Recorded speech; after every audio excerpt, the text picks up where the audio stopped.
主娘，我们好像把人打死了。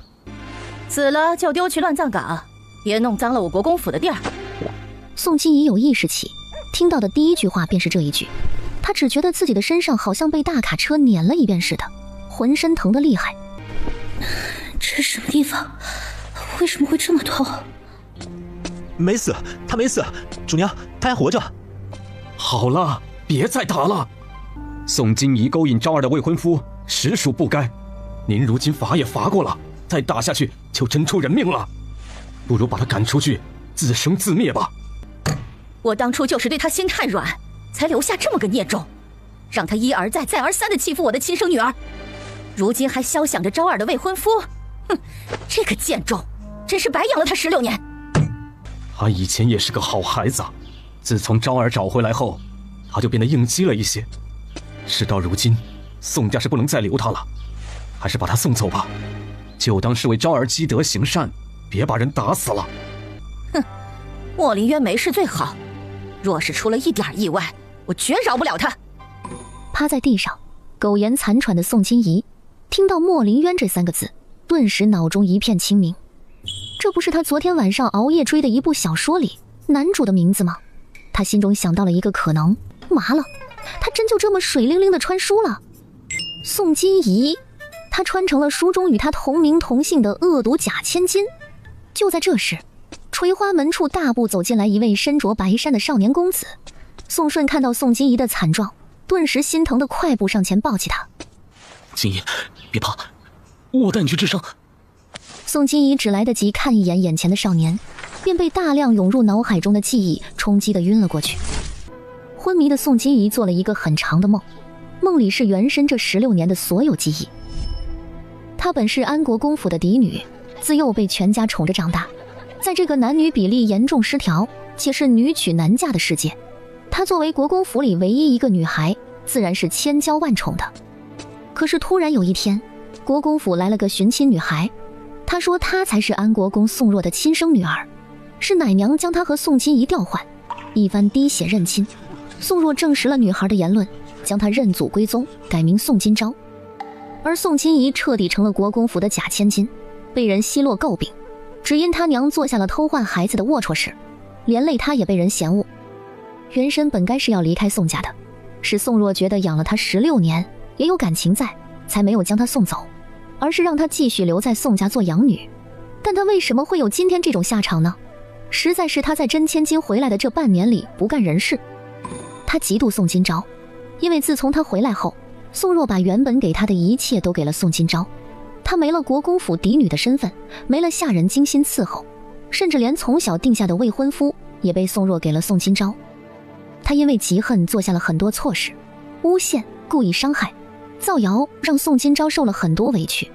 就在今天的寿宴上，宋金怡更是给莫林渊下药，企图勾引他生米煮成熟饭，结果被宋金昭发现，带人将他丢出了院子。他衣衫不整被众人看在眼中，不仅丢了他自己的脸，也让国公府成了笑话。这举动彻底惹急了宋若，命人将他按在地上打了50杖刑。若不是有宋顺及时将他带走，宋金怡只怕刚穿来就嗝屁了。绑定成功，种田系统已激活，宿主可根据自己获得的成就或完成系统的任务，解锁相应奖励。目前赠送新人大礼包，可延年益寿，可解百毒，可治百病的空间灵泉1个。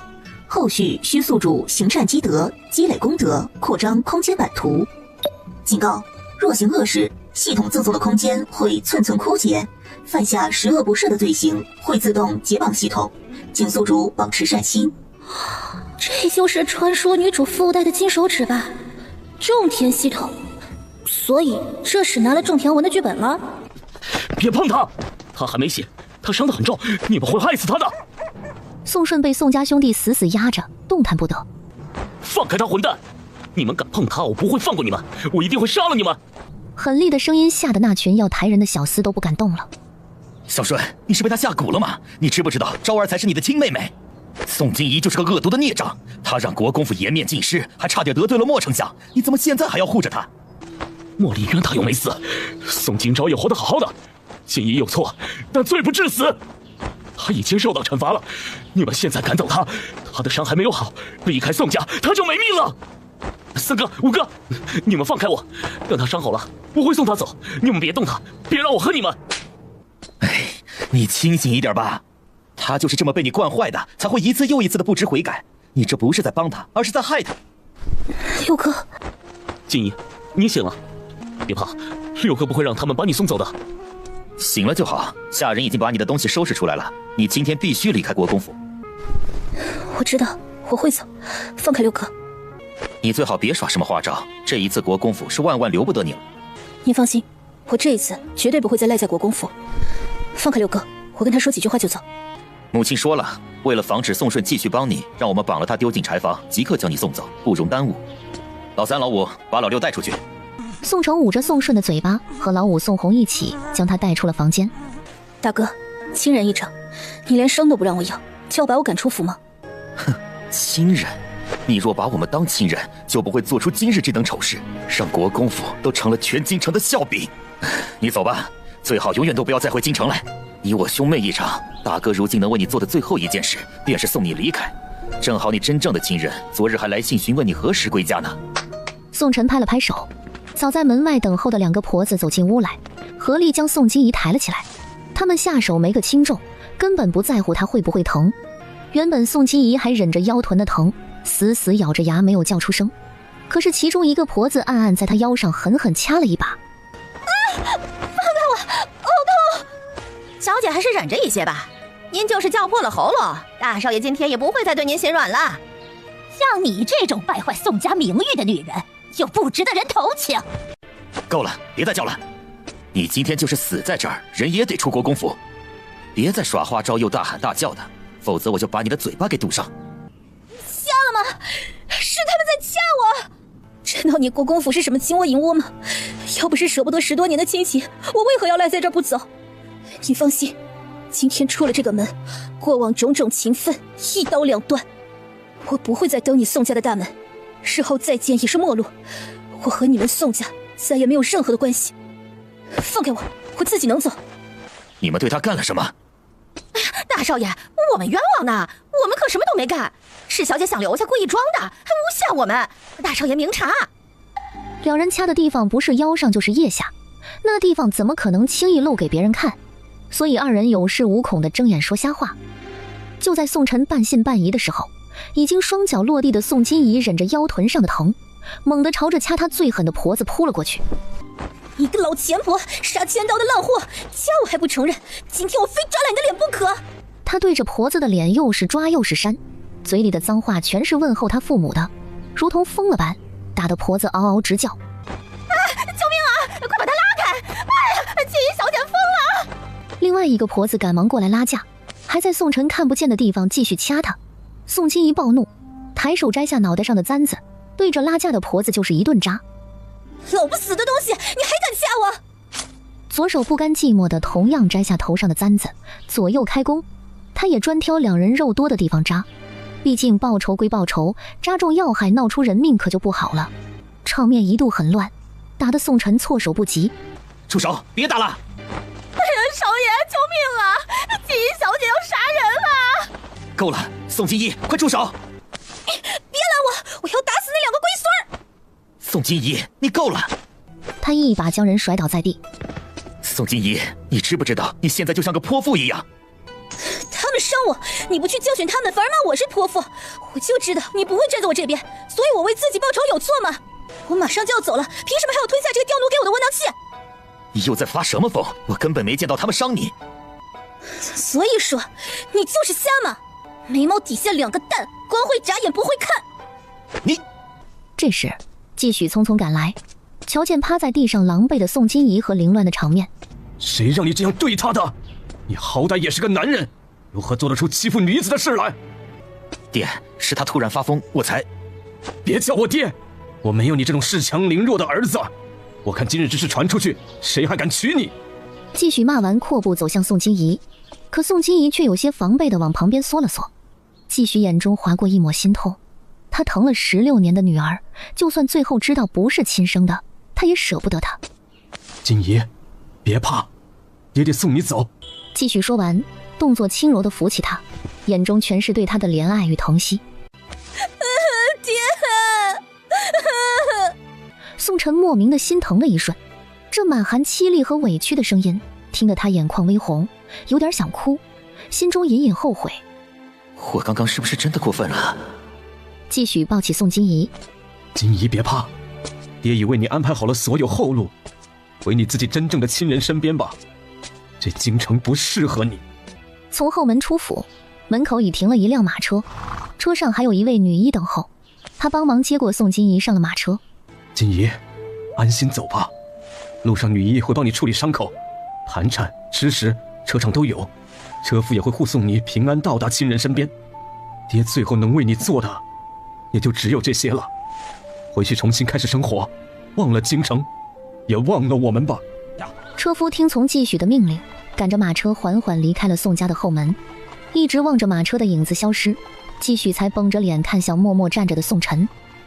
他阔步上前，扬起一巴掌打在宋晨的脸上。你真是我的耻辱！打完继许便离开了，徒留被狠狠抽了一巴掌的宋晨，面色震惊又难过地站在原地。离开安国公府的宋金怡，此时正紧咬着袖口，忍着滔天的痛意，任凭女医在她伤口处撒药。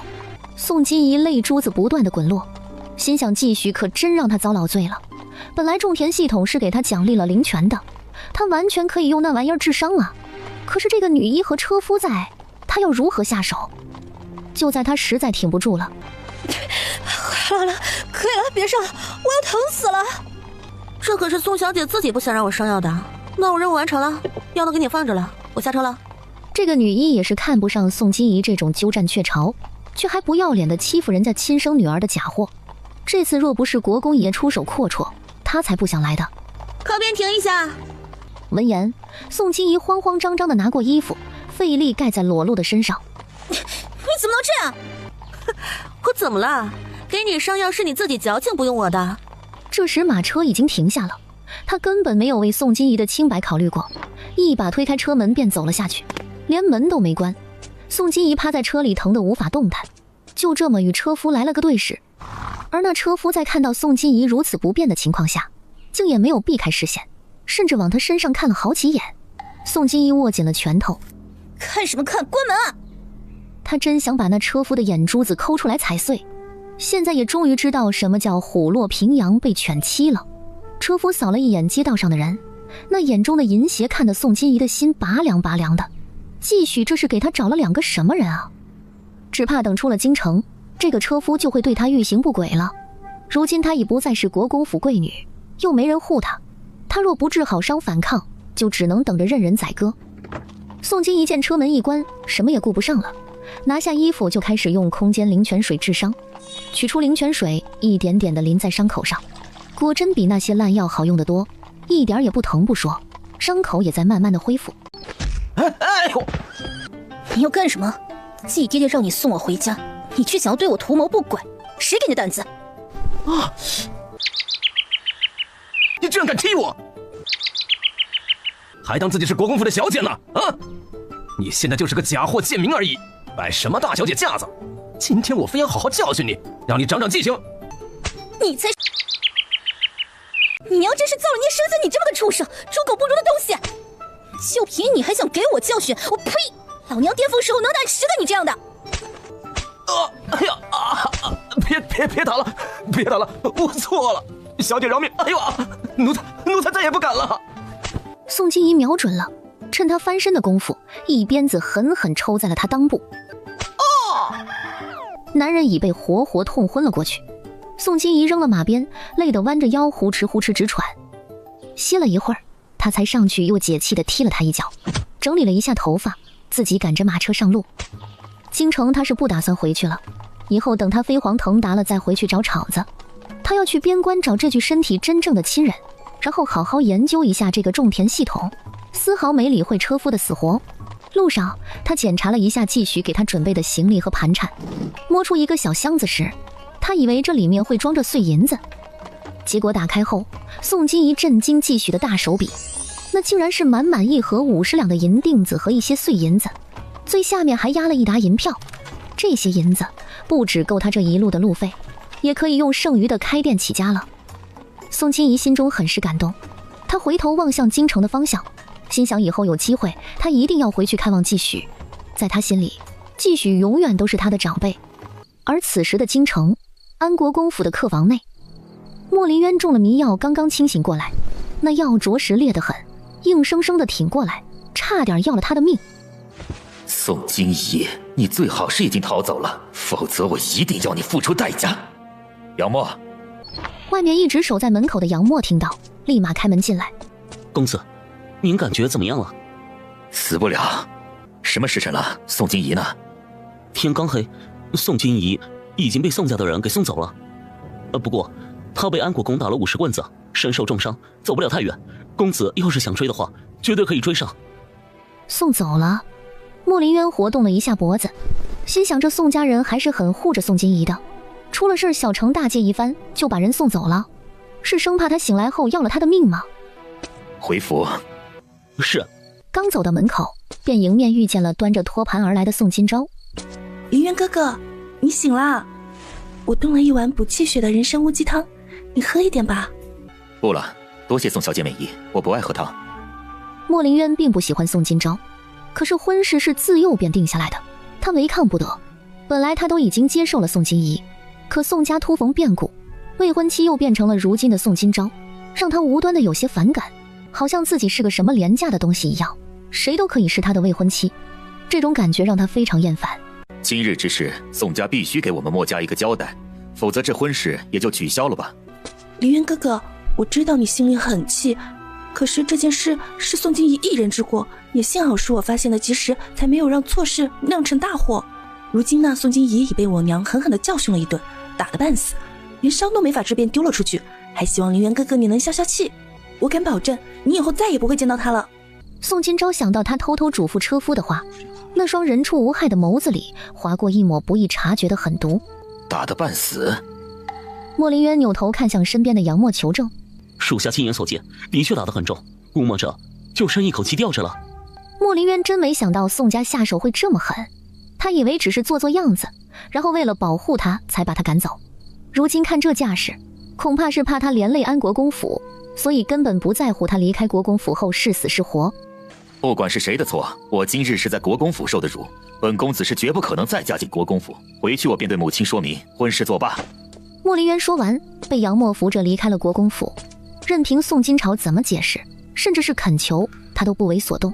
他走后，宋金钊气得摔碎了屋子里所有能摔的东西，心中暗恨，更是后悔只是让车夫凌辱宋金怡了，就该把那个女人四肢剁碎，做成人质。听着宋金钊房间里传来的动静，继续面无表情，就这种性子，让他如何愿意认他？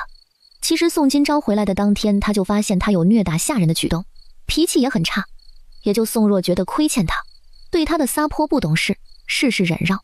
可扪心自问，宋金钊无论是人品还是性格，亦或是学识，哪样比得过他精心培养出来的宋金怡？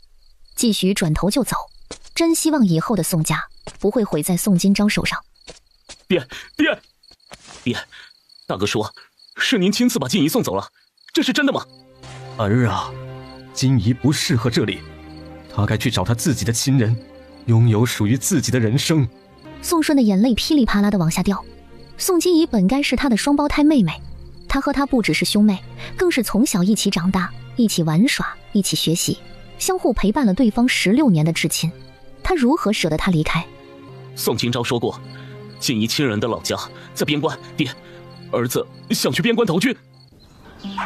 休息了一晚的宋金怡身子已经好了大半，腰臀上的伤口又淋了一次空间灵泉，早已恢复如初。在书中，原主经过这件事后，其实并没有离开京城，而是住在宋顺的私宅里，继续作妖，给男女主添乱。直至年后，他真正的至亲们走投无路找上门来，原主各种嫌弃利用，还害死了年幼便双目失明的弟弟。傅家人对他彻底失望，与他断绝了关系，永远的离开了京城。也是从那时候开始，原女主变成了一个无依无靠的人，而她从离开京城这一步开始，便已经完全脱离了书中剧情，以后的人生将由她来亲自改写。在这个男尊女贵、女娶男嫁、一妻多夫的世界里，她都不知道以后的人生得有多爽，带着对未来的憧憬，宋金怡义无反顾地向着远方前行，没有回过一次头。恍惚间，他眼角余光好似瞥见了路边草丛里有一抹显眼的黑，好像是有个人躺在那儿。当他小心翼翼地靠近那个趴在地上一动不动的身影，看侧脸是个男人，只是浑身都是伤口，嘴唇也透着乌青，一副中毒的模样。这人还活着吗？宋金怡伸出小手，小心地探了一下他的鼻息，气息微弱，但还有气。他四处张望了一下，见附近没人，一咬牙抓起男人的衣服开始脱尸。宋金怡费了9牛2虎之力，弄得满头是汗，才把男人拖上马车。他在马车里简单的给他包扎了伤口。为了灵泉水，种田系统提示过，灵泉水能解百毒，好在他还有吞咽能力。宋金怡一股脑儿的给他灌了好几口，怕停在这儿被男人的仇家发现。他见男人一时半会儿死不了，便赶紧出去赶车。这一次他把车赶得飞快，只想赶紧离开这个是非之地。夜晚，荒郊野岭外，宋金怡坐在马车旁边煮汤。今天没赶上城镇，所以只能在这儿凑合一晚了。马车里，青牙悠悠转醒，眼前的场景是个昏暗的车厢，鼻尖全是让人想流口水的菜香味儿。他竟然没有死，他这是被人救了吗？青牙挣扎着起身，只觉得身上的伤也不是很疼了，体内的毒好像也被解了。他摸上脉搏，震惊不已，中了五毒散竟然还能活下来，到底是哪位高人给他解了毒？青牙透过门缝，一眼便看见了那个坐在火堆旁忙碌的身影。此刻他正拿着勺子从锅里舀了一勺汤，随后浅尝了一口，好香啊！救人一命胜造7级浮屠，检测到宿主救下一条人命，以无畏施救濒危生命展现出了人性的至善光辉，功德加100，奖励10年寿命，灵泉空间扩展1倍，解锁食物大全。宋金怡听着系统机械的声音，真的有用，他还加了10年寿命。良心系统，他愿意一辈子行善，当个大圣母。宋金怡连忙检查那扩展了1倍的灵泉空间，里面除了那一口灵泉，还多出了一块灵泉那么大的土地，地里种着各种各样的青菜，仿佛来到了他老家的农家菜园子。我去，连菜都是种好的，以后功德多了，是不是还会出现各种粮食啊？拉下系统任务那一栏，上面罗列了一长串的初始任务，比如开垦1亩荒地，奖励10两银子，外加10点积分，积分可兑换商城里的东西，各种古今中外的奇珍异宝、现代用品，琳琅满目，应有尽有。开垦10亩荒地，奖励100两银子，外加100点积分。任务全是与种田有关，种植古代稀有的农作物，改良种植技术和农具，养殖家禽，研制肥料，修建道路，都能获得相应的积分。就连他个人达成了某种成就，也有奖励。这系统就是属于他个人的万能金手指。等他成长起来，岂不是都无敌了？以后家财万贯，再娶一群好看听话的男人，这人生简直要爽死了。宋金怡现在就开始做上美梦了，高兴的嘴角都要咧到耳根子了。马车里的青牙不知道他到底在高兴什么，他自幼在江湖中臭名昭著的杀手组织血雨门中长大，前10年受尽了苦难训练的折磨，历经生死才成为一名合格的杀手。20多年里，他杀人无数，却很少有机会与女子打交道。血雨门里都是些冷血的杀人利器，包括他在内。这次他是因为没能完成任务，又身受重伤，被组织抛弃了。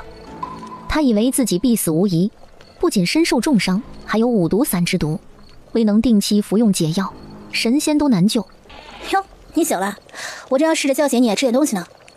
是你叫了我了？是啊。其实我也是凑巧路过才救了你的，我也不图你回报。等会儿吃点东西，咱们便分道扬镳，各奔东西吧。我无处可去，我能跟着你吗？你救了我，我愿意余生都留在你身边保护你，来偿还这份救命之恩。他好不容易摆脱了血雨门，再也不想回到那吃人的地方了。如今毒已解，组织也放弃了他，从此他可以隐姓埋名，当个普通人度过余生。那可不行，你这一身的伤，谁找你什么呀？万一你有仇家找上门来，连累了我岂不是要遭受无妄之灾？哎，我可是好心救了你，你不能恩将仇报吧？不会有麻烦连累你，我真的无处可去了。我会武功，有的是力气，我愿意做你的奴仆，给你打杂跑腿，你只要给我一口饭吃就好。我这儿不方便有人跟着，而且你还是个男人，不方便，真的不方便。宋金怡拒绝着，转身走去火堆旁坐下。他拿出干粮，就着热乎乎的鱼汤充饥。你也来吃点吧，我大发慈悲，送你到下一个城池，然后就各奔东西。青芽缓缓下了马车，顶着一身破烂衣服，上半身几乎是裸着的。他也不嫌害臊，就这么大喇喇地坐在宋金怡的对面。你孤身一人，又是女子，出远门并不安全。你留下我，我可以给你赶车，还能保护你。我发誓，我绝对不会连累到你。你就偏要跟着我啊？你了解我吗？万一我是个恶人呢？再恶也不会有我恶，哪怕你坏事做尽，都没有我罪孽深重。我以前是个杀手，因为任务失败，所以被组织放弃了。他们肯定也以为我已经死了。如今我想要金盆洗手，可是我除了杀人，什么都不会。我想要留在你身边，我发誓我会以命相护。有我在，就绝不会让人动你一根头发。你再考虑一下，可好？你怎么就那么确定？你口中的他们会以为你死了？万一没有见到你的尸体，他们又到处找你了怎么办？不会，血雨门的杀手都服用过五毒散，以此来受门主掌控。若不按时服用解药，就会毒发身亡。我并不知道你是用什么给我解的毒，但五毒散本就是无解之毒，别说是江湖，就是整个天下都找不出解药来。他们肯定会以为我早已毒发身亡，世上再也不会有杀手青芽这个人。宋金怡闻言，面色有些复杂。做杀手也不容易，任务失败就要被放弃，还要忍受毒药带来的痛苦，他也挺可怜的。正当他惋惜的时候，青芽突然起身对着宋金怡跪了下来。你这是干什么呀？你快起来！我愿意余生都守护姑娘，报答你的救命之恩和收留之恩。哎呀，行吧，我收留你就是了，你快起来。但是我可事先说明啊，我这人穷得很，你要是跟着我就得过苦日子，而且还得给我干活，我可不能白养你。什么苦我都可以吃，你有什么吩咐尽管说就是。你救了我，我这条命都是你的。宋金怡被他真诚的样子打动，再也说不出拒绝的话来。吃点东西吧，喏，这是我煮的鱼汤，食材都是白日里面路过镇子时买的。青芽双手接过，闻着这沁香的鱼汤，肚子不争气地叫了几声。他马上喝了一口，味道出奇的好，胜过他吃过的所有饭菜。他忍不住又喝了一大口，直接将碗里的鱼汤当酒一样都干了。你慢点喝，汤还烫着呢。再说这里还有，不够了再盛，没有人跟你抢的。那能再给我一碗吗？你煮的汤特别好喝。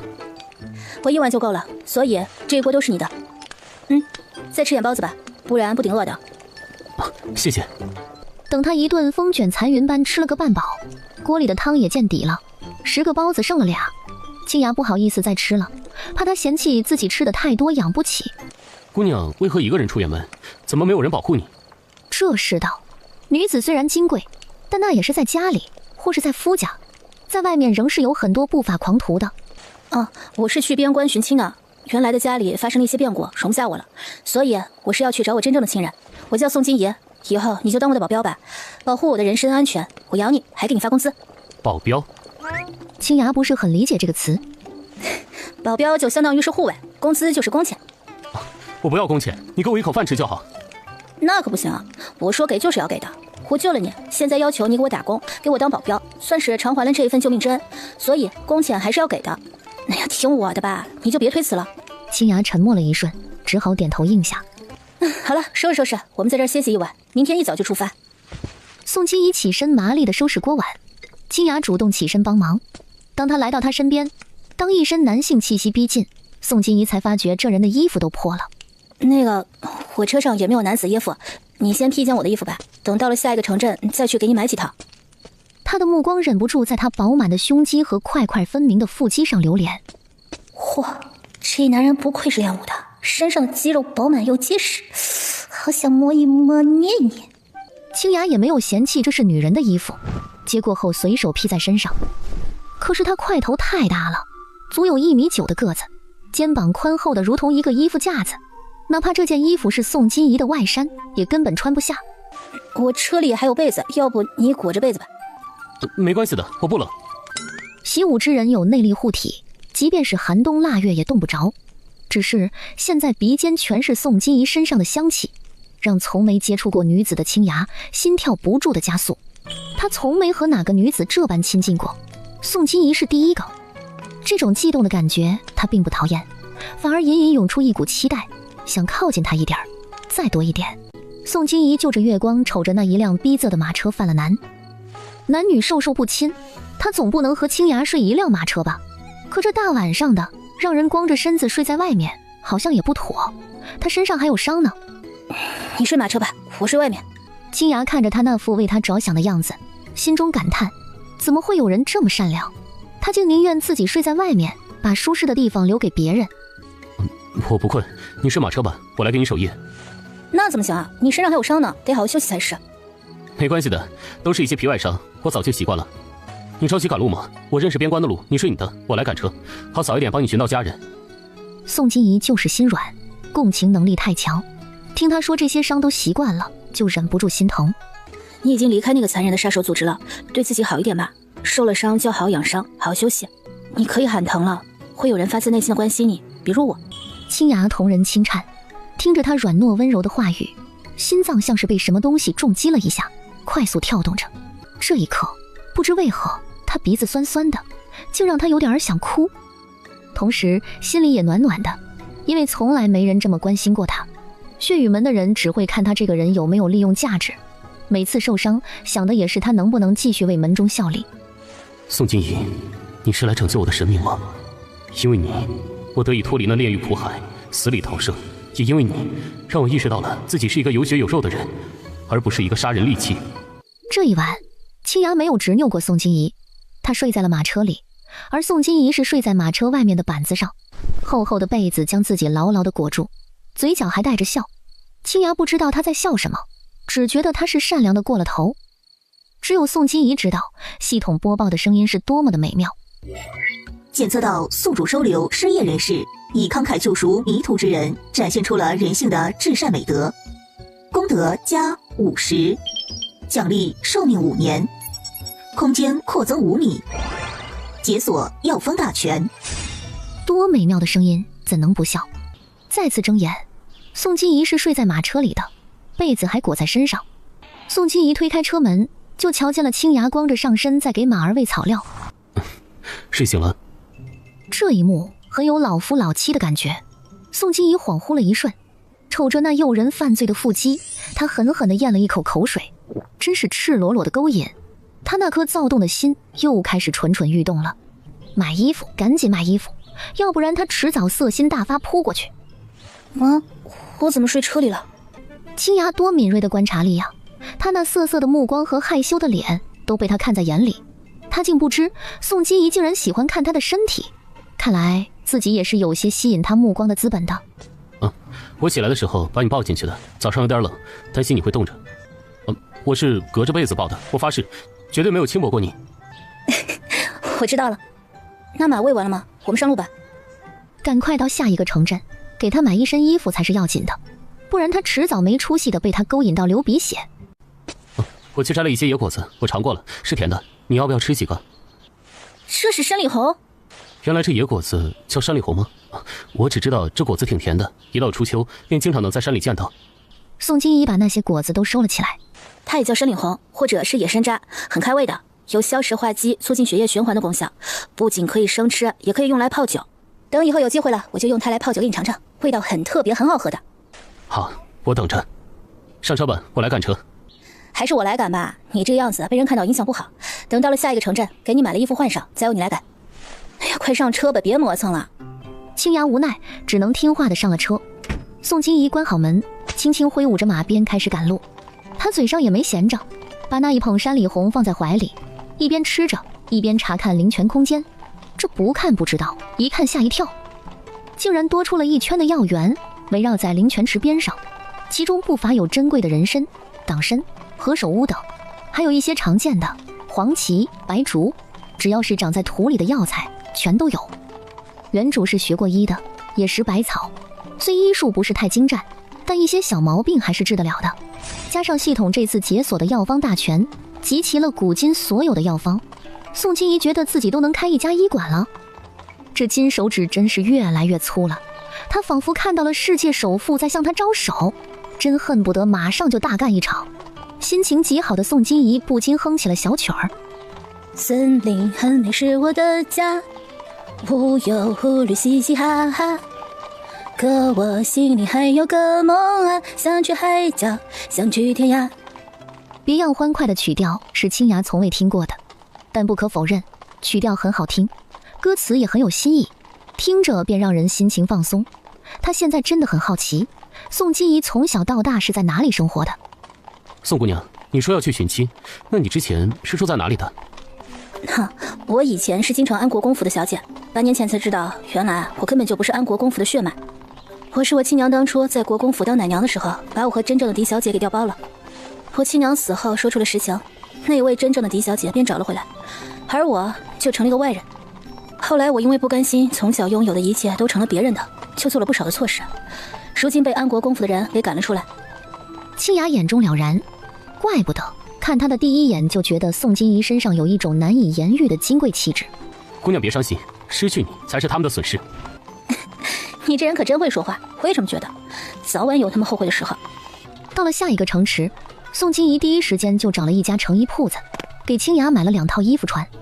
还别说，人高马大的青芽就好像是天生的衣服架子，新衣服穿在她身上，黑红搭配的紧身款式，将她的宽肩窄腰凸显得淋漓尽致，那双大长腿都到她腰了。哎呀，姑娘，您这位夫君很有气质呢，姑娘好福气。他不是我夫君。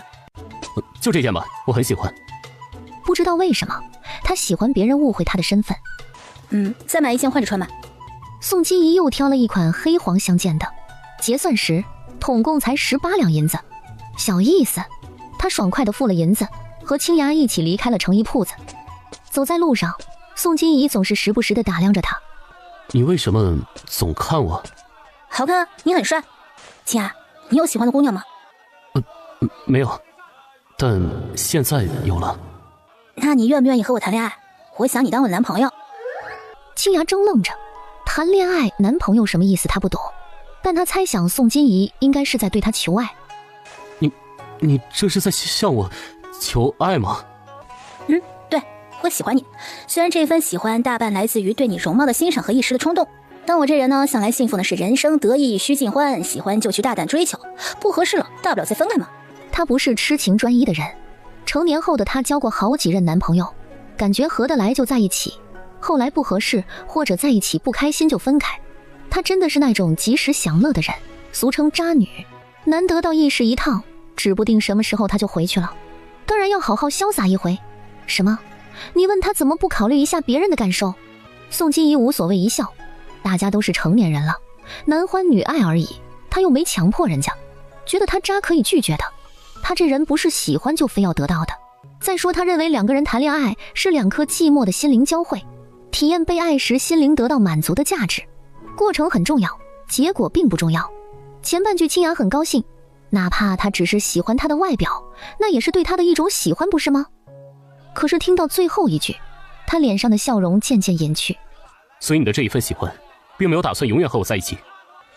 毕竟我们刚认识不久，你不了解我，我也不了解你，或许在一起后你会忍受不了我的脾气或者是某一些缺点，反过来我也是一样的，那就是不合适呗。所以到时候和平分手是最好的选择。难道当你最后发现其实我也就那样，不喜欢我了，还要忍受我一辈子吗？青芽第一次听到这种观点，他心里感叹，宋金怡的思想竟这么前卫。他认为的在一起那就是一辈子，一生一世都要在一起，可他却认为不合适就要分开。那分开之后呢？他要让他孤独终老吗？他难道不知道这个世道被女人抛弃的男人很难再找到下一个了吗？我不愿意，我认为的喜欢在一起就是要一辈子，而不是你这般儿戏的想法。青芽别开眼，不去看那双令他心动的眸子。等你想与我在一起一辈子的时候再说吧。宋金怡闻言只能遗憾地叹气，其实观点不同也是一种不合适。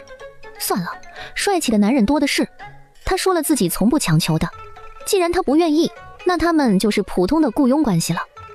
行吗？我尊重你的选择，找个饭馆吃点东西，然后补充一下干粮和水。解决了午餐，又在街上买了不少干粮，二人继续上路。这一次由青芽驾车，宋金怡在车里没心没肺地呼呼大睡。赶车的青芽却因为刚才自己拒绝的话，思绪烦乱又低落，因为他看出了宋金怡好像放弃了他，并没有那么执着地想和他在一起了。怎么办？他是喜欢他的，他只是想要个永远而已。青芽不知道该怎么对他说明，就这样别扭了3天。二人到达了庆城外的一座莲花镇，再走个半个月，差不多就到边关了。这一天中午，宋金怡依旧和往日一样，进了镇子后，先是找地方吃饭，然后采办路上的吃食。人来人往的街道上，突然一道争执不休的声音闯入耳中：“求你了，掌柜，再留我一天吧，明天我肯定离开，就算没有筹到银子，我也会离开的。”哎，你这个人，哎呦，这都快2天了，你这安葬父亲的银钱还没凑着啊！哎呀，要我说啊，不如找个地方一把火烧了算了。你这守着这具尸体，天天的在我家门口，我这生意都没得做了，客人都说晦气。再说这2天了，这尸体都要发臭了。哎呀，我这最开始留你也是觉得你可怜，不是？可你也不能不为我考虑吧？啊，我可已经留了你2天了啊，真的不能再留了。你呀，就快带着你父亲的尸身，你走吧，行吧？走吧，走吧。对不起，我这就离开。宋金怡不明白，不就是安葬费吗？花不了几两银子，为什么会没人愿意给呢？这个时代注重孝道，丧葬仪式很是隆重，而且受法律管辖。子女若未妥善安葬父母，轻则罚款，重则流放。而且草率埋葬会被视为大不敬。有人会说，家里实在没钱，那就随便找个地方埋了算了。这里的土地都是归地主和官府所有，平民，尤其是没有田地的平民，是没有任何一片地的使用权的。私自挖坑埋葬，可能会因为侵占官地而获罪。这里的荒地荒山都是国家的，私自开垦荒地都是犯法的行为。宋金怡能理解这个时代的孝道规则，少年出不起安葬费，可是别人也出不起吗？至于在这跪了2天都没人肯帮一把吗？小公子，你需要多少银子安葬你父亲？姑娘，这位小公子安葬父亲的银子可是很大一笔钱的，而且他不卖身，只承诺将来功成名就，银子以10倍之数奉还。啊！看着那个落魄狼狈的少年，目光带着些许耐人寻味了。怪不得没人施舍，你这不卖身，还举着卖身葬父的牌子，多少有点欺诈了。哎，不是大伙没有善心啊，这个小公子他就是我们镇上的人，父亲也是个老实的读书人，因为没银子治病，所以病死了。他没钱安葬父亲啊，本来啊，我们街坊邻居想着凑钱帮他安葬了算了，可是他想的却是我们能安葬他父亲，还得供他继续读书科考。他是说啊，将来功成名就啊，就以10倍之数奉还。可是未来的事谁说得准啊？他要是考不上呢？再说了，这年头供一个人读书得不少银子，我们都是普通的老百姓，自家子孙后辈都没银子供，哪有闲钱供他呀？哎，没想到啊，他也是个倔强的，当即便把父亲草席一卷，搬到街上来卖身葬父了。本来啊，有不少人来问价的，可人家一听他不卖身，还得供他读书科考，谁也不想当那个冤大头呀，怎么一挺就是2天？听到人家饭馆掌柜的都不愿他在这儿跪了，哎，真是造孽啊！要我说啊，这人就是不孝，宁愿让他爹死后不得安葬，也要利用他已经死去的爹在这装可怜博怜悯，也不想想谁愿意花一大笔银子赌他的将来啊？而且他那个爹考了多少次了，都没能考中举人，一辈子都是个秀才，家里穷得叮当响，还不想放弃做官，一点都不为后代考虑，自私又自利，儿子又能强到哪儿去？就是，都2天了，他这个性子还真是倔啊。少年一句话也没反驳，只是盯着宋金怡看了一会儿，见他也没有要出银子的打算，默默地起身，抱着草席裹着的尸身离开。宋金怡犹豫了片刻，要多少银子？少年离开的脚步一顿，哎，姑娘，这笔买卖不划算，你可别被当成冤大头了。谢您，但我自有考量。说完他又问一遍，安葬你父亲加上你读书科举要用多少银子？200两。昨天我听着还是100两，今天看这位姑娘穿得好，她就狮子大开口了。有求于人还看人家价，这人莫不是长了800个心眼子？哎呦，他要是没心眼子，能利用他爹的死，朕这么一说，这人啊都自私自利到极致了。姑娘放心，我绝对不会辜负姑娘的善心，10年之内我定会还你的银子。宋金怡垂下眼睫，200两银子他有，花点钱就能获得功德，扩展空间，增加寿命，这钱花的就不亏。他在心里说服自己，他要的是做好事，赚功德，不是少年的回报。好，200两银子我给你。白秋池这辈子都不会忘记恩人的这一抹笑。这姑娘是不是缺心眼儿啊？这都愿意出，也不是逗人玩的吧？哎，你没看人家姑娘身上穿的衣服料子，那可是上好的绸缎，许是有钱人家的小姐，不差钱呗。也是这个小子撞了大运，碰上个财神。姑娘，这人来历不明，谁知道他今天拿了银子，以后跑到哪儿去？天大地大，再找他就如同大海捞针，注定是赔本的买卖。你可别善良过了头啊！你不懂，我帮他不是为了他的回报，我只是希望做好事会有好报。人怎么可以善良到这种地步？自己都落魄了，还要施舍别人，并且不求回报。他到底是聪明还是傻？宋金怡当场便拿出银票来递给他，众目睽睽的。宋金怡怕他遭遇小人抢夺财物，便帮他一起买了棺椁，礼数周全，风风光光地安葬了他的父亲。少年父亲的墓前，他跪在宋金怡面前，规规矩矩、恭恭敬敬地磕了3个头。多谢恩人，我叫白秋池，敢问恩人姓名，家住何地？待来日就是出人头地，定不辜负恩人今日之善举。我叫宋金怡，你知道个名字就够了，其他的你不必知道。我说过不求你的回报，未来呢，希望你能得偿所愿，真的出人头地，光宗耀祖。宋金怡扶起他，把剩下的170多两银子都给了他。收好了，现在不少人都知道你身带巨款，别让贼人给偷了去。恩人大恩大德，就是一辈子都不会忘。请恩人记住我的名字，终有一天，恩人一定会从旁人口中听到白秋池这个名字。届时，恩人若有难处，随时都可以来找我，秋池定当竭尽全力报答恩人的恩情。你就这么自信，自己一定可以名动天下？对，我就是自信，因为他身上流淌着大梁国最尊贵的血脉。行吧，你有这个自信也是好事，咱们就此分别吧，日后有缘再见。秋池会日日为恩人祈福，愿恩人长命百岁，平安喜乐。谢谢。宋金怡说完，上了马车，由清雅赶车重新回到了莲花镇，而白秋池拜别了父亲，也踏上了前往京城的路程。就不后悔。200两银子就这么打了水漂，他是真舍得啊！为什么要后悔？检测到宿主帮助贫困人士，以慷慨救赎落难之人，成全了他人的孝道，并且不求回报，展现了人性的至纯至善。功德加100，奖励10年寿命，空间扩增10米，解锁草本植物大全。脑中的系统面板上多出了一栏草本植物大全的书籍，用意念点开这本书，里面全是各种植物信息与名称，还带搜索功能，简直绝了。上2次系统给的奖励是食谱大全和药方大全，一个包含世界各地的名菜食谱，一个里面全是中药方子。看看，这就是做好事的回报。有这东西，谁还在意那200两银子啊？再看灵泉空间里扩增了10米，多出了一排各种各样的果树，天南海北的水果都包含其中。灵泉空间实现了他的水果自由。宋金怡开心地咧开嘴，这就是开了挂的人生啊，爽！清扬完全不知道他在笑什么，只觉得这姑娘可能是真的傻了。待掌柜的把饭菜端上来，宋金怡早就饿了，她拿起筷子大快朵颐起来。不错。今晚我们就在这里住一晚，明天早上再赶路，一会儿了就去找家客栈。一顿风卷残云，吃饱喝足后，宋金怡付了银子，两人在掌柜的推荐下去了镇上的一家客栈歇脚。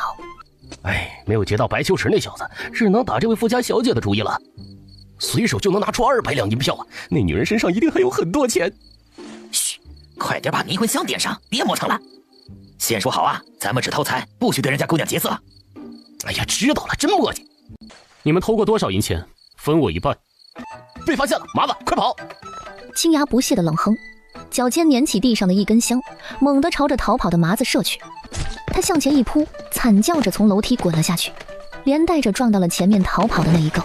两个人人仰马翻的一起滚下楼梯，叫声太大，惊醒了客栈之中的伙计、掌柜和客人，就连宋金怡都被喊醒了，迷迷糊糊的坐起身，心想：什么情况啊？大半夜的，谁叫的这么惨？打开门，却不想看到了青牙站在他门口。怎么回事啊？来了2个小偷过来偷你的钱，被我抓了个现行。他们匆忙逃走的时候，从楼梯上滚下去了。小偷！我倒看看是哪2个不长眼偷到老娘头上来了。宋金怡快步下楼，掌柜和小二已经把2个小偷给堵住了。好几个刘三子儿、猪麻子偷钱偷到我这儿来了，我看你们是活够了。掌柜的一脸怒容，手上左右开弓，啪啪往2人头上招呼。哎呦，别打了，别打了，我们错了，我们再也不敢了。哎呀，这等天亮了就送去官府报官吧，小偷小摸的最可恶了。别报官，别报官，我们什么也没偷到啊，我们知道错了，再也不敢了，求各位大爷网开一面，放过我们吧。嘿，没偷着你们就没错了啊！这让你们偷着了，现在哭的不就是我们了吗？出门在外呀，谁都不容易，你们有手有脚的，不想着怎么去赚钱，就当小偷，坐享其成的，就该让官老爷狠狠打你们一顿。姑娘，您是好人，大善人，求您再发个善心放过我们吧，我们以后一定改。对，姑娘是观音转世，有怜悯众人之心。求您看在我们也是生活太过艰苦，逼不得已，实在是没钱了才走上这条路的呀。求您网开一面，别送我们去官府。好啊，我不会送你们去官府。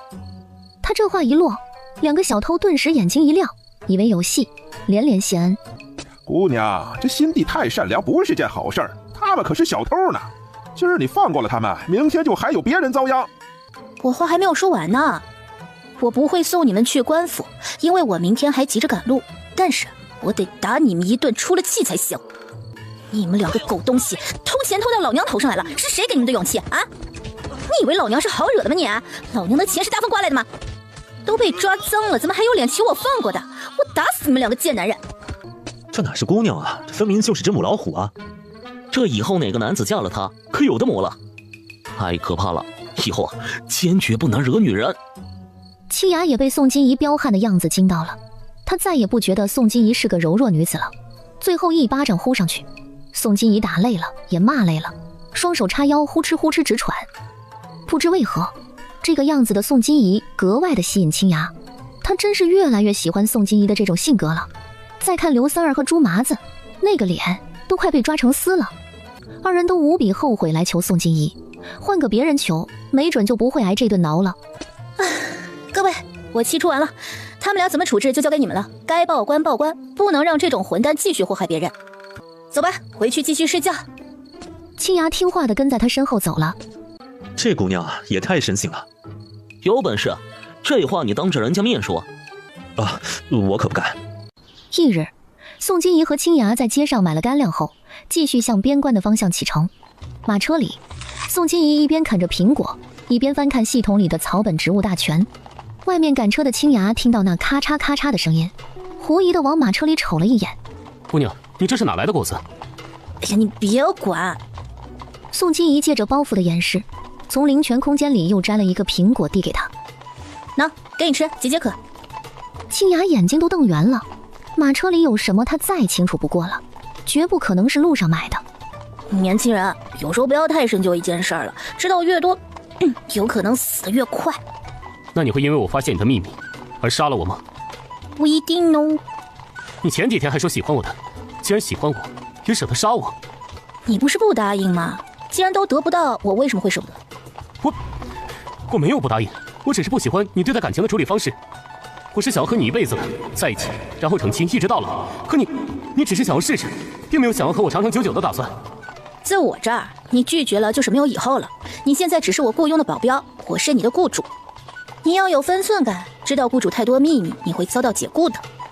青牙没想到自己这就被放弃了，手里的果子都不香了，表情要多幽怨就有多幽怨。宋金怡将他的幽怨和郁闷都看在眼里，心中冷哼，明明他也喜欢，却还想要更多，这下后悔了吧？他就是要告诉他，老娘不是非你不可。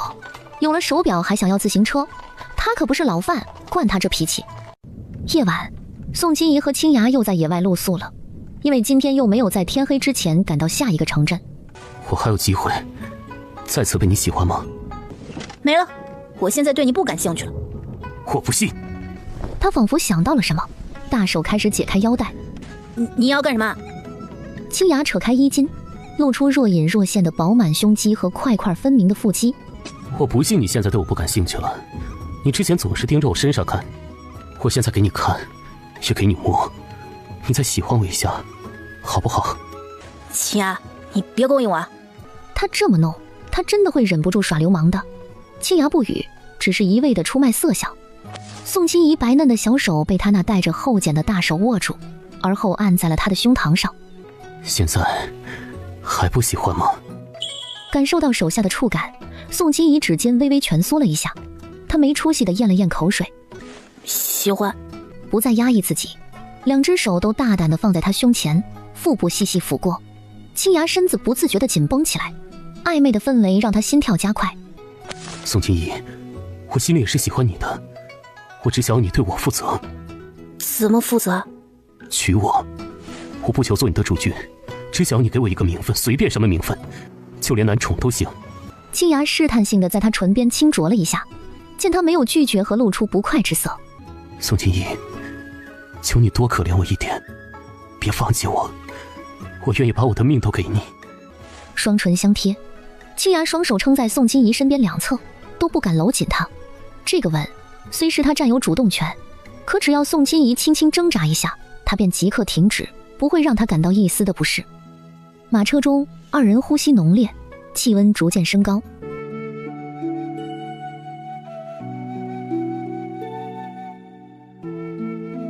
清晨，宋金怡醒来时，马车里又剩他自己一人。他衣服完好的穿在身上，昨夜只是摸摸腹肌，亲亲小嘴而已，没有做更出格的事情。而且光宋金怡占他便宜了，青芽一直任他为所欲为的。打开车门，雨后的空气凉爽清新。青芽穿戴整齐，又在喂马。醒了？睡得不太舒服，还是睡床舒服。那我们今天快点赶路，计算一下路程。说是觉得天黑之前到不了下一个城镇，便不走了，歇在那儿。我在附近找了一条河，打了洗脸水回来，你先简单洗漱一下吧。好。拿了放在行李之中的布巾，洗脸漱口，干粮昨夜就吃光了。宋金怡又从灵泉空间里摘了苹果和桃子打牙祭，这一次青芽没有问果子是哪来的，他给了他就吃。这一走又是3天。这天，宋金怡和青芽走到了雨城城外的一处镇子上，坐在车里，宋金怡就看到镇上的百姓行色匆匆，人人的面色都充斥着哀痛和惋惜，仿佛发生了什么大事。待找到一家面馆停下，宋金怡和青芽刚找了一个位置坐下，就听到隔壁桌传来议论的话。今天是最后一天了吧？还没听到有治好的消息传出来，八成啊是治不好了。早就说治不好了，是那位宫里来的太医非要知府大人再宽限3日。现在可好，那位太医也染上了瘟疫，别人没救回来，倒是把自己也搭了进去。哎，说来也可怜，整个村子500多人，晚上就要被全部烧死了，真是造孽啊！那有什么办法？朝廷不是不治，是这个瘟疫治不好，来一个传染一个，不烧就会传染更多的人。宋金怡闻言和青芽面面相觑。原主的记忆中，前段时间京城的确有传言，称大梁国境内有一处镇子起了瘟疫，已经有很多人被传染。幸亏当地知府及时管控，才没有让瘟疫扩散，传染给更多人。皇帝下旨派了太医过去诊治，之后便没了消息。原来瘟疫爆发的地方就是这里。想到刚刚那2个人的话，今天应该就是那位太医最后的治疗时限。若晚上还没有治好的消息传来，知府就要下令烧村了。500多人，这可是一个赚功德的好地方。而且他记得那位自愿来这治疗瘟疫的太医，原主是认识的。他也感染了瘟疫吗？原主和那位太医师出同一人，相识一场，怎么也要去救一救。青芽，快点吃，吃完了我们也去那个村子看一看。你要去救人，那可是瘟疫，你有把握吗？他们口中那位太医是我朋友，我们曾师从同一人，我得去看看，万一我能帮得上忙呢。2人说的话也被那一桌的人听到了。姑娘，我劝你还是别去了，那边的瘟疫都治了大半个月了，没人好转，还死了不少人呢。而且那个村子，只要你进去就不会放你出来，除非里面的人全都治好了，否则啊，就是一只老鼠出来也逃不过一死。你的那位朋友听说自己也都染了瘟疫，拖着病体研究药方，今天啊是最后期限了吧？治不好了你也放弃吧，往后清明再给他多烧一些纸钱，算是对他最大的安慰了。多谢你们的好心提醒，但我还是要去。我和你一起。他的命都是他救的，他去哪儿他就去哪儿。不，你不能跟我进去，我需要你在外面帮我，等会儿路上细说吧。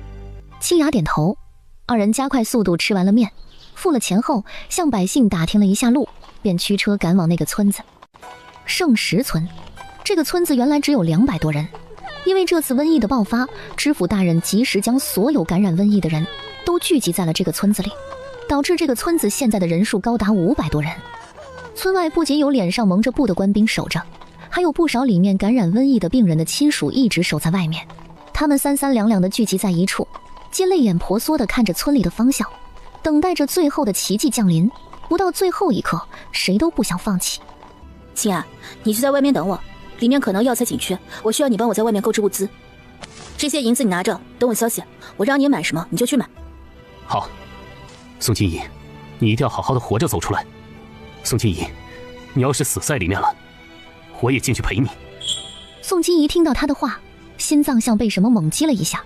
原来真的有人愿意为爱殉情，并且还被他遇到了。虽然明知自己会平安出来，可他还是被青芽的话感动到心动。青芽前半生从未活得像个人，是遇到宋金怡开始才得以新生。从喜欢上他那一刻起，宋金怡就是他生命中最重要的人。她是他接触的第一个女人，也是第一个说会心疼他的女人。放心吧，我不会有事的，等我回来。说完，他便朝着村口走去。站住！这里已经禁止任何人入内了。大人，我是从京城而来，自幼学医，与里面那位女太医师出同门。如今规定的时间还未到，我也想要尽一份绵薄之力，试试是否有奇迹出现。还请大人放心，一切后果都由我自己来承担，与大人无关。傍晚之前，若里面的病人没有好转，便会即刻下令放火烧村。你确定这么短的时间，你还能挽回局面？你可要想清楚，你进去了，除非瘟疫彻底被治好，否则我是不会放你出来的。若我真能在傍晚之前研制出对抗瘟疫的药方，大人还会宽限时长吗？你若能研制出药方，我可以做主，再宽限你们2日。都督，陛下有旨，不可拖延太久，以免瘟疫扩散，损失更多的人命。都督三思呀！我刚刚的话还没有说完，宽限的2日是最后期限。若在这2日之内没有人完全好转，将不会有任何的特赦，即刻烧村。你可想明白了？这么说，若那2天之内有人痊愈，都督便不会再烧村了吗？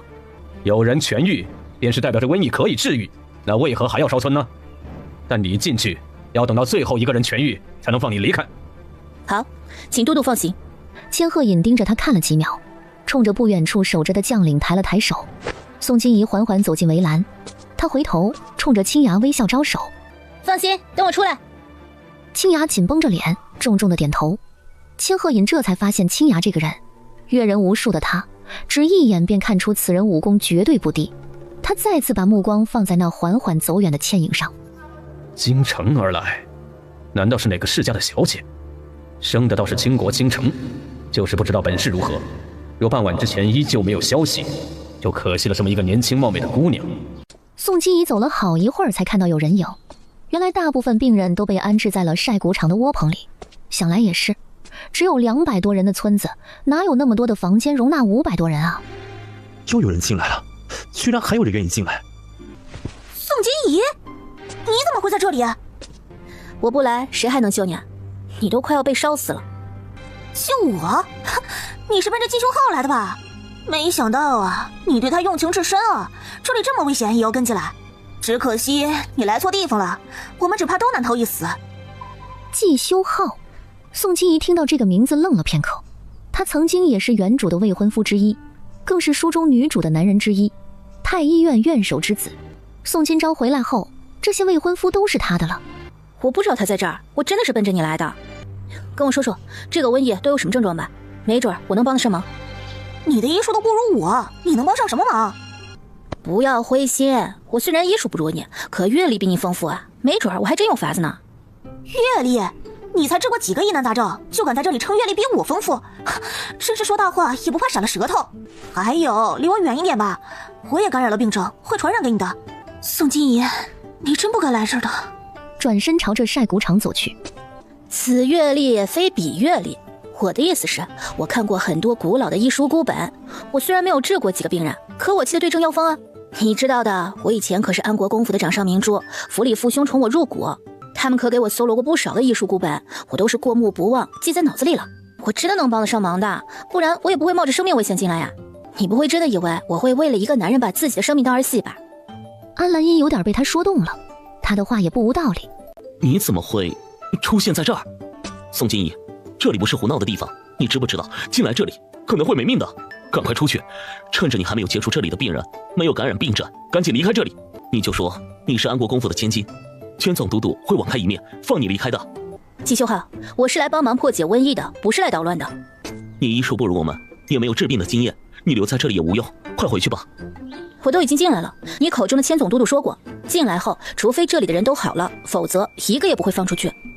他答应我，只要研制出药方缓解瘟疫症状，就会多给我们2天时间。我已经出不去了，不如咱们齐心协力，看看怎么治好这个瘟疫吧。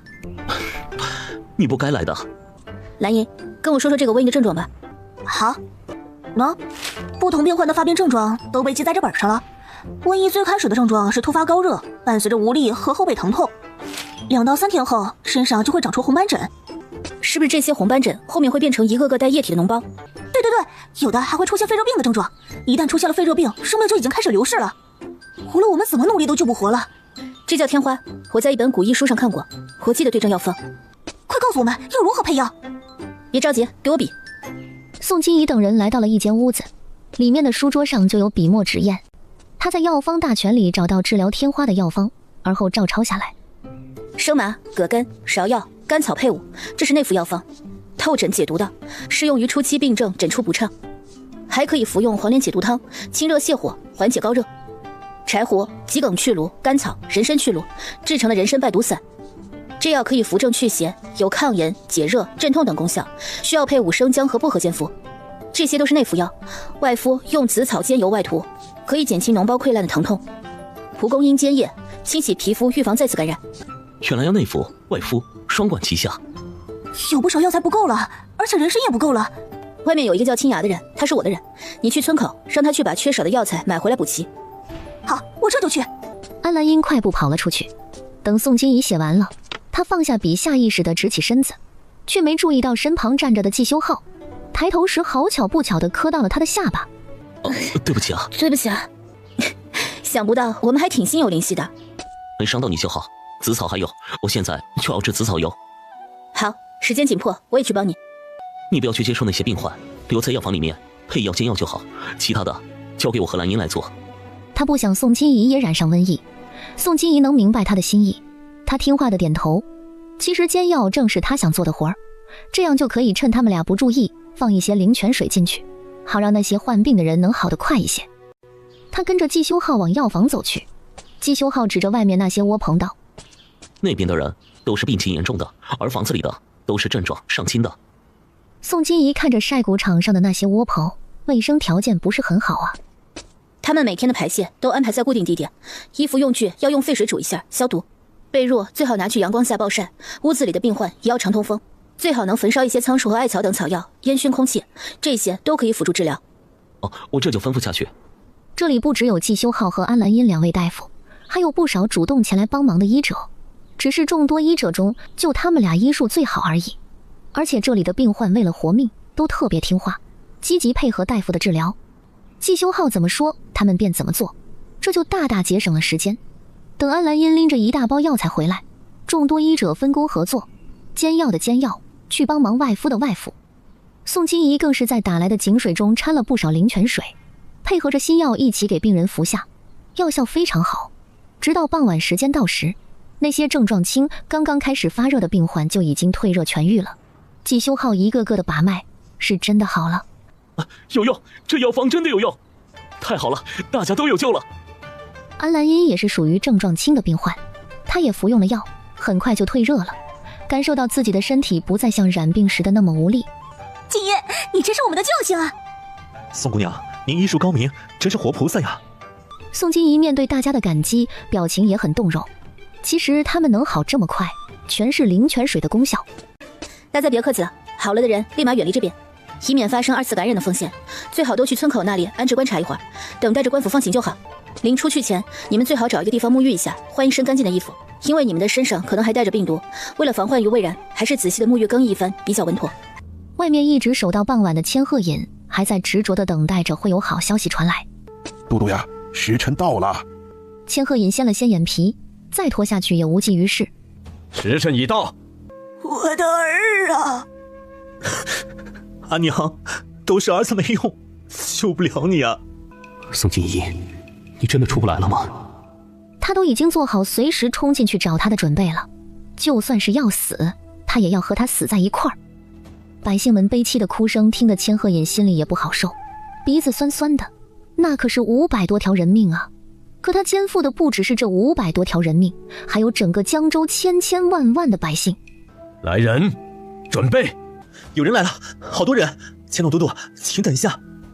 千鹤隐闻言，立马朝着前方看去，只见一群人影缓缓出现在视线当中。千总都督，我们已经痊愈了。宋姑娘的药方有奇效，瘟疫已经得到了控制，我们都是症状轻的感染者，服用药后便痊愈了。请千总督督再给宋姑娘和安太医他们一些时间，里面的人都会好起来的。那位宋姑娘真是当世神医啊！儿啊，娘等你很久了，你真的好了吗？娘，儿子好全了。千鹤也没想到宋金怡真的做到了。韩大夫，还请你给他们都把把脉，确定一下是否真的治好了瘟疫。那位韩大夫是位上了年纪的老大夫了，他听从命令上前一个个的诊脉。这些人的确已经好了，只是他们需要沐浴啊，彻底更换了身上的衣物才能放出来，不然啊，这瘟疫很可能被他们带出去呀。宋姑娘也说过同样的话，我们愿意沐浴更衣。这些人是在哪里沐浴更衣的？与宋金怡无关。此刻他正守着一个症状很重的小女孩，给她讲故事。从前呐，有一只虫子在地上蠕动，小动物都不愿意和它玩。这时候，美丽的蝴蝶看到它，就说道：“孩子，不要自卑，你知道吗？我小时候也是一只虫子哦。”小虫子听完了以后，高兴就看着它问：“那我长大也会变成美丽的蝴蝶吗？”蝴蝶却说道：“那倒不会，因为你是一只蛆。”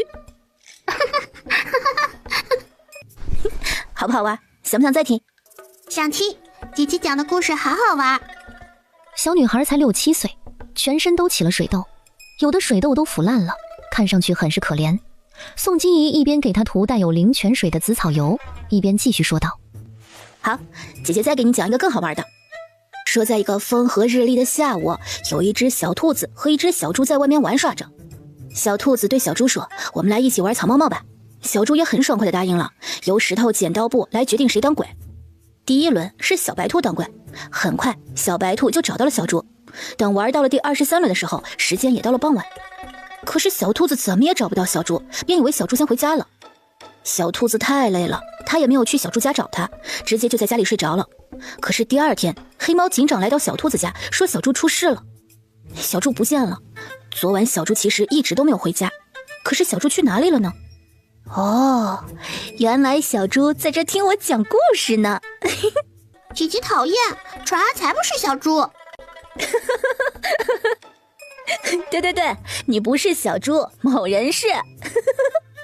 传儿还想听吗？宋金怡给她擦完了药，心想着这女孩明日应该就能好了。姐姐，我的病什么时候能好起来呀？我想我阿娘了。全家就她自己感染了瘟疫。刚开始被送来的那几天，她每天都在哭。她是这里最小的病患了。睡一觉，明天就会好了，最晚也不会超过后天。姐姐的药方可是很神奇的，陈儿是相信姐姐的，对不对？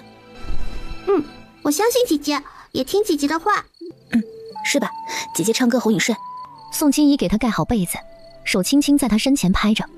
浩瀚星空里，只剩你的背影，银河已凝结成冰，既划过泪滴。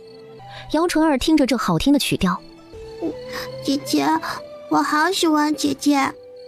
宋金怡听到了，她嘴角缓缓勾起一抹愉悦的弧度。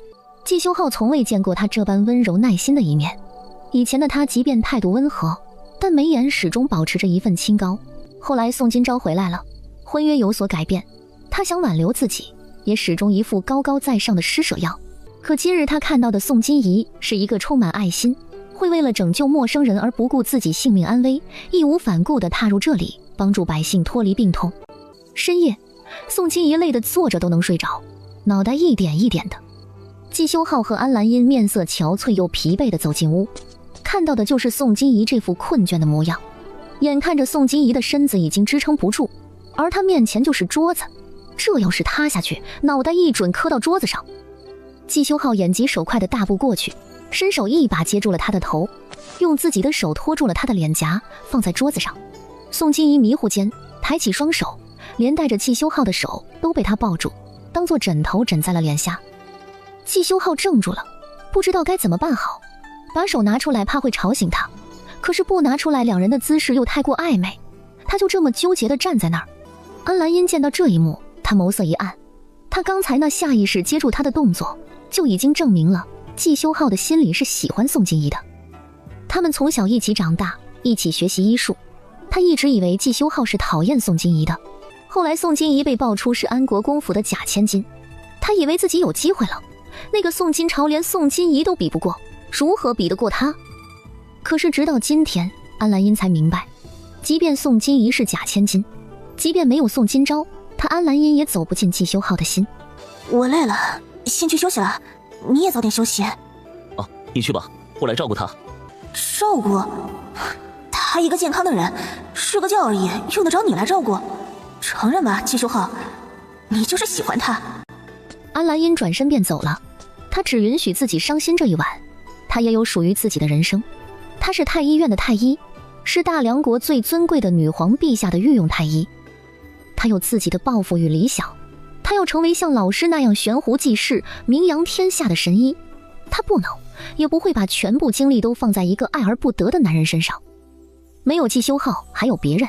天下男子千千万，总有愿意用真心珍惜他的男子。当安澜音的身影消失在门口，房间里只剩下了季修浩和睡着的宋金仪。他垂眸看着宋金仪沉静的睡颜。宋金仪，你竟肯为了我闯进这等危险之地，等回去以后，我便向母亲言明，和我有婚约的那个人还是你。翌日清晨，宋金仪醒来后发现自己是躺在床上的。他看着外面大亮的天，猛地掀开被子起身，匆匆跑出门去。而此时的晒谷场上一片欢声笑语。他揉着眼睛走过去。宋姑娘来了。宋姑娘，多谢您的药方啊，您是我们的救命恩人啊。宋姑娘是当世神医，菩萨心肠啊！没有宋姑娘，我们只怕昨晚都被烧死了。多谢宋姑娘救了我们，您是圣石村的大恩人，是我们的大恩人啊！我们圣石村愿意为宋姑娘塑神像建庙宇，日日供奉香火，为宋姑娘祈福。这些人经过昨日的诊治，都已好了大半，身上的水痘也在慢慢恢复，想来不出3天，他们就会痊愈了。不必多礼，你们不用这样的，治好你们不是我一个人的功劳，我才来这里1天而已，只是贡献了药方。真正辛苦值得被感谢的是季公子、安太医等一众劳苦费心的医者，是他们不顾自身安危，尽心尽力的照顾你们，改良药方，才迎来了今日的局面。真正有功劳的是他们，不是我。他的一番话让在场不少医者心里平衡了不少。你们都是圣石村的恩人，我们会永远记得各位恩人的名字，还要讲给后代听，世世代代都记得恩人们的大恩大德。这一刻，面对百姓们真诚的感恩，一众医者说心里不骄傲是假的，更多的是医者悬壶济世、治病救人、拯救黎民于病痛的神圣使命的意义。越来越多的人康复离开，当最后一个人也痊愈后，已经是4天后。宋金仪与一众医者一同离开圣石村。各位，我代表圣石村，代表齐安镇，代表整个禹城，感谢各位的辛苦付出。你们永远是禹城的恩人，禹城百姓会永世铭记各位的恩情。千总督度严重了，救死扶伤本就是行医之人的职责，这次能够战胜天花，是大家共同努力的结果。本官已经将各位的功劳上报陛下，想来过几日，陛下论功行赏的圣旨便会送来。同时，本官在城内的醉仙楼里设了宴，款待诸位功臣。人群中，宋金仪搜寻着青崖的身影，待看到他守在马车旁边，远远地望着自己，他朝着他走去。你干什么去啊？千总督要请我们吃饭，等吃完饭，我们一起回京城。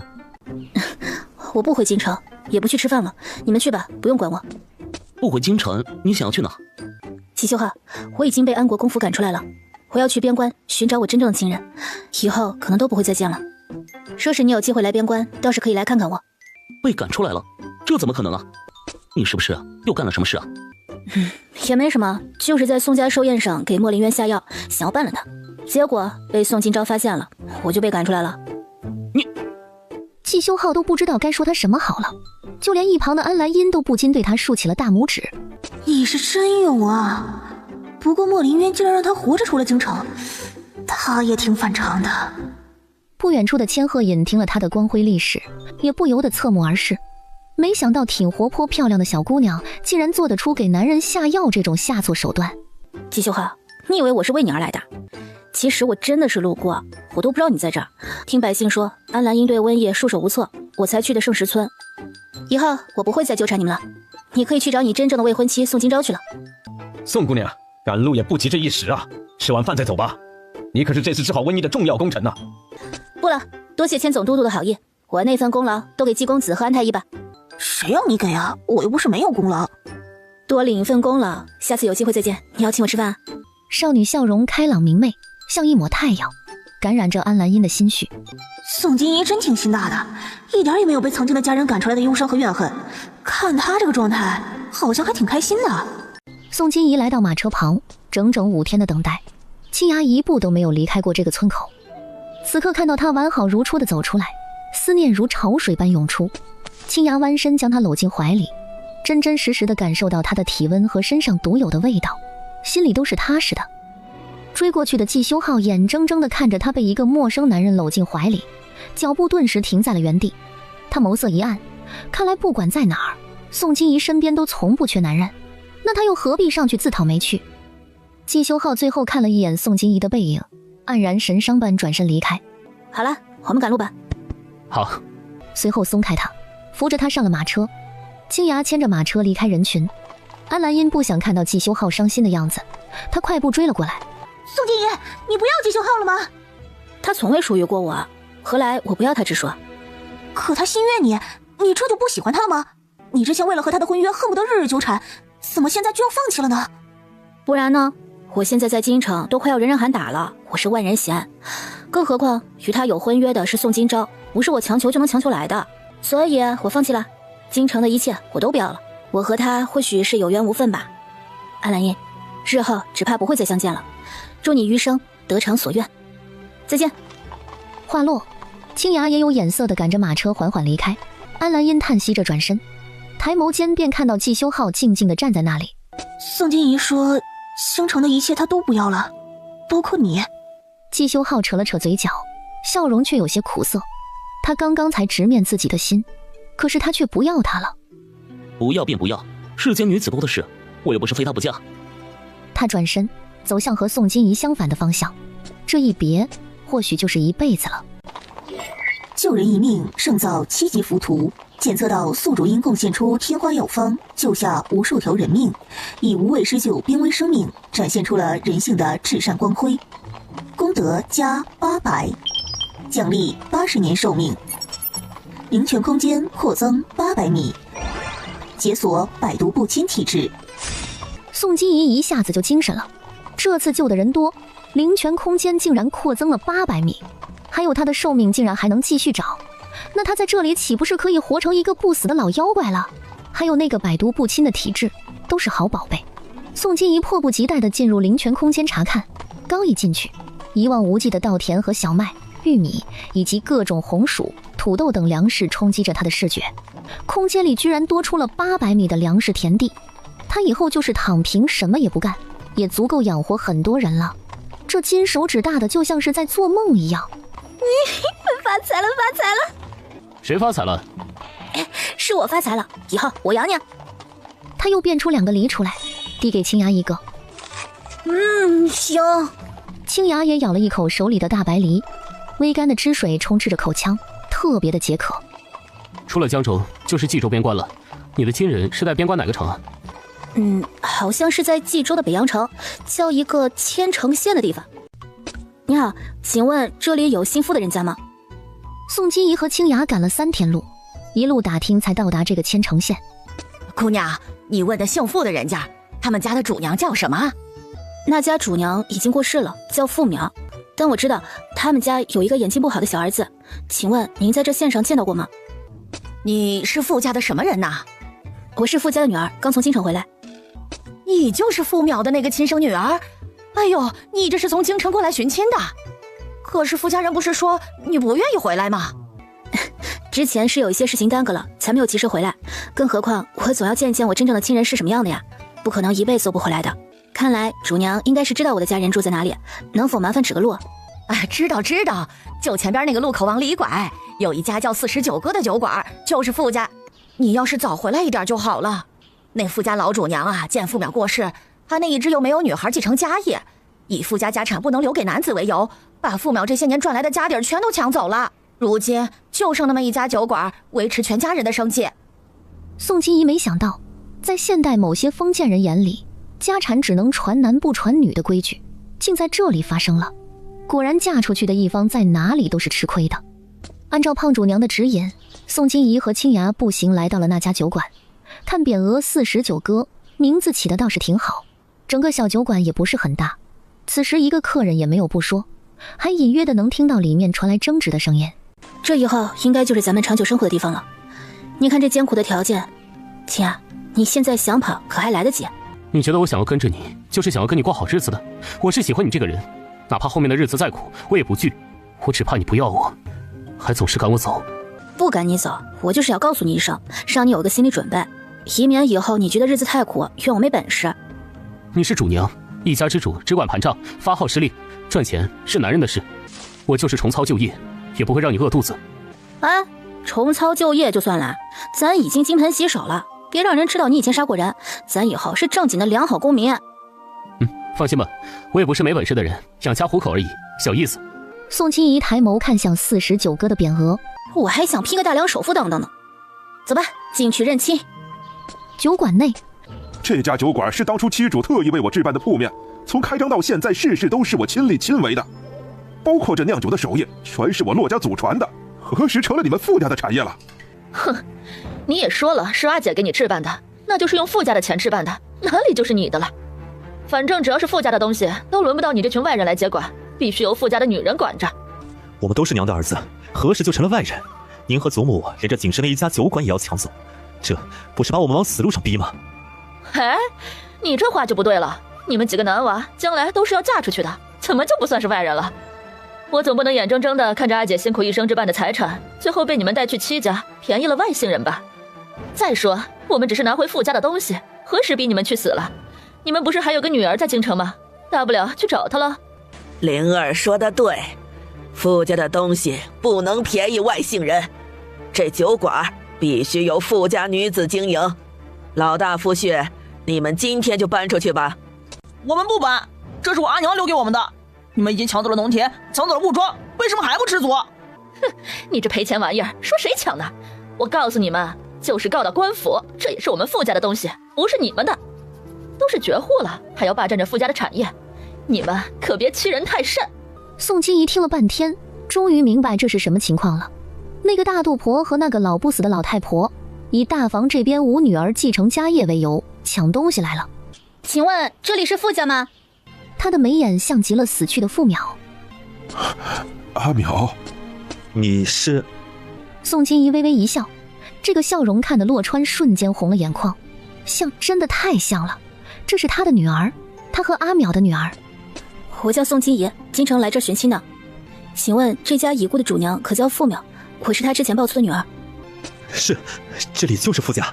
小妹，你终于回来了，我是大哥。大哥。哎，太好了，小妹终于回家了，他们再也不会被人说是绝户，被人欺负了。小妹，这是阿爹，这是三弟和四弟，还有小五和其他几位爹爹在后面的屋里。一会儿啊，大哥带你去见他们。回来便好，回来便好。祖母、姑姑，大房没有绝户，如今小妹归家，阿娘的产业理应都交给小妹看管，两位已经没有理由再抢我阿娘留下的东西。看着宋金怡出落的这般亭亭玉立，比之傅淼年轻时还要漂亮，傅林嫉妒的差点咬碎了一口银牙。凭什么傅淼就这么好命，生的女儿这么落落大方不说，女儿还在高门贵府中长大，而他拼了命的生，却胎胎都是儿子，他为什么就生不出女儿来？傅老太太也从宋金怡进门的那一刻便怔愣住了，她仿佛看到了自己的大女儿回来了一样，可她眼中没有丝毫的怀念，全是对这张脸的厌恶。只因傅淼活着的时候就与她不对付，觉得她刻薄无知，母女感情一点也比不上她和傅林，所以傅淼生的孩子她恨屋及乌，全都不待见。你就是傅淼那个亲生女儿，为何知道自己的身世，却这么久才回家？你又是什么东西？关你什么事？你这个孽女，我是你祖母。祖母咋了？我回不回家关你什么事？你这个不孝女，你知不知道你在说什么？你又没有养过我，凭什么要我对你孝顺？怎么你一句祖母我就得跪下给你磕头吗？你在做什么白日梦呢？你我刚才可是在外面听得一清二楚，你这老不死的老东西带着个巨婴来我家抢东西来了。我娘置办的家产什么时候成了你们傅家产业了？那分明就是我们傅家的东西。宋金怡的小嘴儿跟抹了毒似的，几句话真是听得洛川和傅正初等人都镇住了。他们不敢置信宋金怡的性格，却也迷失在了她对人时的魅力里。他们早就看那对母女不顺眼了，如今宋金怡可真是他们的嘴替呀！你竟然骂娘是老不死的老东西！京城的大户人家就是这么教育你的吗？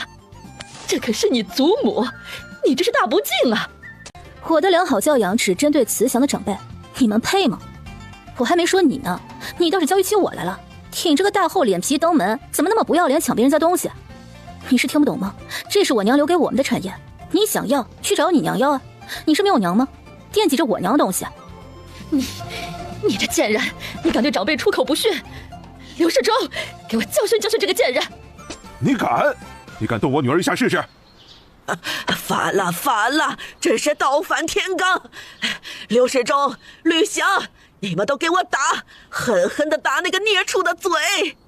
我打死你个不要脸的王八犊子！敢在我们家指手画脚闹事，分不清谁才是主人了！傅玲哪里见过这么凶狠的女人？哪怕是千城县最彪悍、最不好惹的女人，都没有宋金怡这般凶悍。刘世忠身旁的吕翔见大哥被打，还想上来帮忙，被后赶去的青牙一脚踹飞了出去，直接撞倒了墙边的酒坛子。你这损坏东西了！都怨他们，让他们赔钱。对，都是因为你们赔钱，不赔钱打断手脚。你听听你们俩说的是人话吗？分明是你们自己弄坏的，反过来让我们赔钱，真是俩活阎王！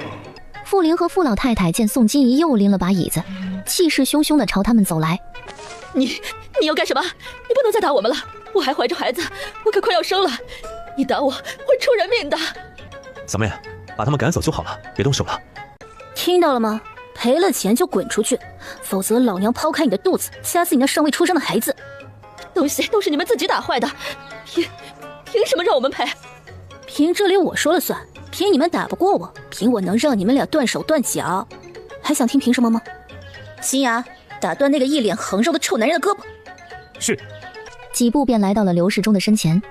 我们赔，我们愿意赔，你别伤害我夫君。你要多少银子？100两。就一把椅子和一坛子酒，你要100两？你抢钱呢？那酒是我们的镇店之宝，珍藏了100年的佳酿，独一无二的，100两都说少了。你刚来，你怎么就知道这是什么镇店之宝？我说他是，他就是。你再磨叽，青芽，给我打，腿也打断。给，我们给。你还磨蹭什么？我要是断手断脚了，谁养你们？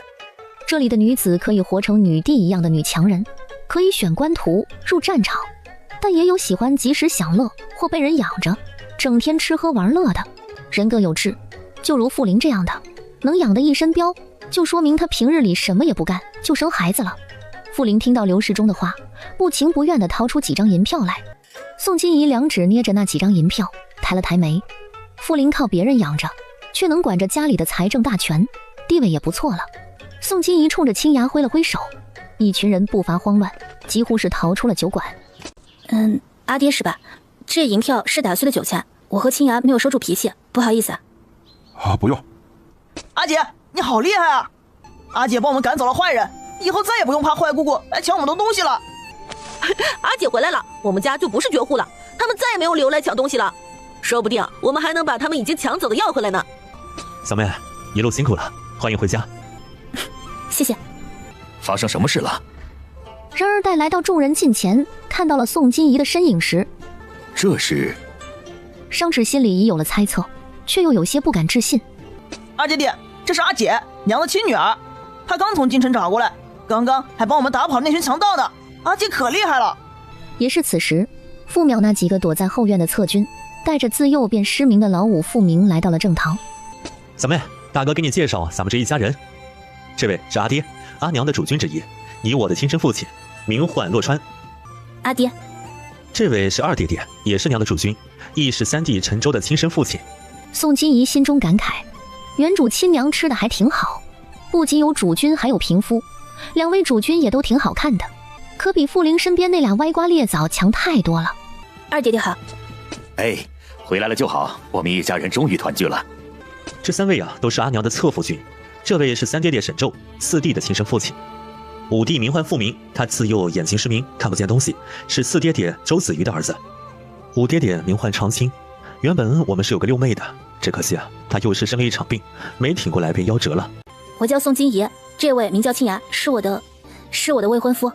青芽惊讶又意外地看着宋金怡，突如其来的认可让她有些不敢相信，这就得到了她一直期盼的名分吗？未婚夫，只有未来的主君才配在婚前称之为未婚夫。宋金怡是要娶她做主君吗？至于姓氏问题，你们要是觉得别扭，我可以改姓傅，就是叫了15年的宋金怡，有点习惯了。啊，没关系啊，不管是姓宋还是姓傅啊，你都是阿淼的女儿，是傅家的子嗣啊，你想怎么叫都行。你们是未婚夫妻啊？那阿爹要给你准备1间房还是2间房啊？2间。还没成亲，住一起不太好。那你们的婚期定了吗？这位公子家住何方啊？那你以后是和我们一起生活呢，还是要回京城去？青芽是孤儿，我来这儿时在半路上捡的，所以婚期还没定，感情也都在磨合期。我以后就留在这儿了，不回京城了。哦，原来是这样，那以后住在一起就是一家人了啊。可能条件上比不了你之前的生活，也希望你们不要嫌弃啊。阿爹，别把我当大小姐了，我什么都能干。现在咱们这个家条件是不太好，但是我们大家一起努力，将来的日子一定会越来越好的。有了宋金怡这句话，傅家人都跟着松了口气，尤其是傅正初，见妹妹这么温和懂事，心里喜欢的不行。他一开始也怕宋金怡过不惯苦日子，怕她发大小姐的脾气，如今来看，这种想法纯就是多余了。想起之前那个与他们生活了14年的妹妹，在知道自己不是傅家人后，歇斯底里的嘶吼，怨恨他们让她吃了这么多年的苦，心里很不是滋味。10多年的亲情比不过富贵荣华，也怪阿娘是她当年一时起了邪心，人家怨恨他们也是应该的。罢了，都过去了，不想她了。如今亲妹妹回来，一家人团聚应该高兴，就像妹妹说的，日子会越过越好的。傅家人欢欢喜喜地去帮2人收拾房间，傅晨舟和傅卓业一左一右地围着青芽。青芽大哥，你是不是会武功啊？刚才你踹吕翔的那一脚太厉害了，他一下子就飞出去了。是学过一些功夫。那可以教教我们吗？等我们学会了，也可以保护家人不被欺负了。以前我们就是害怕那个刘世忠，我们家谁也打不过他，才让他这么欺负我们。若我们学会了武功，就再也不用怕他了。现在也不用怕，有我在，不会再让人欺负你们。那我们能跟你学武功吗？只要你不怕吃苦，我可以教你。不怕，只要能学会，什么苦我都能吃。师傅在上，请受徒儿一拜。师傅，小厮也不怕吃苦，请师傅收小厮为徒。青芽目光带着询问之意看向宋金怡。如果不麻烦的话，你就收下他们吧。不麻烦。好了，快起来吧，以后我就是你们的师傅了。我们明天开始习武。好耶！6岁的傅明看不见，可是听着哥哥们的欢声笑语，他也跟着咧着小嘴笑。他被周子瑜领着，傅家人把他养得很好。宋金怡想到空间里的灵泉水可治百病解百毒，那可以治好傅明的眼睛吗？有机会一定要试试。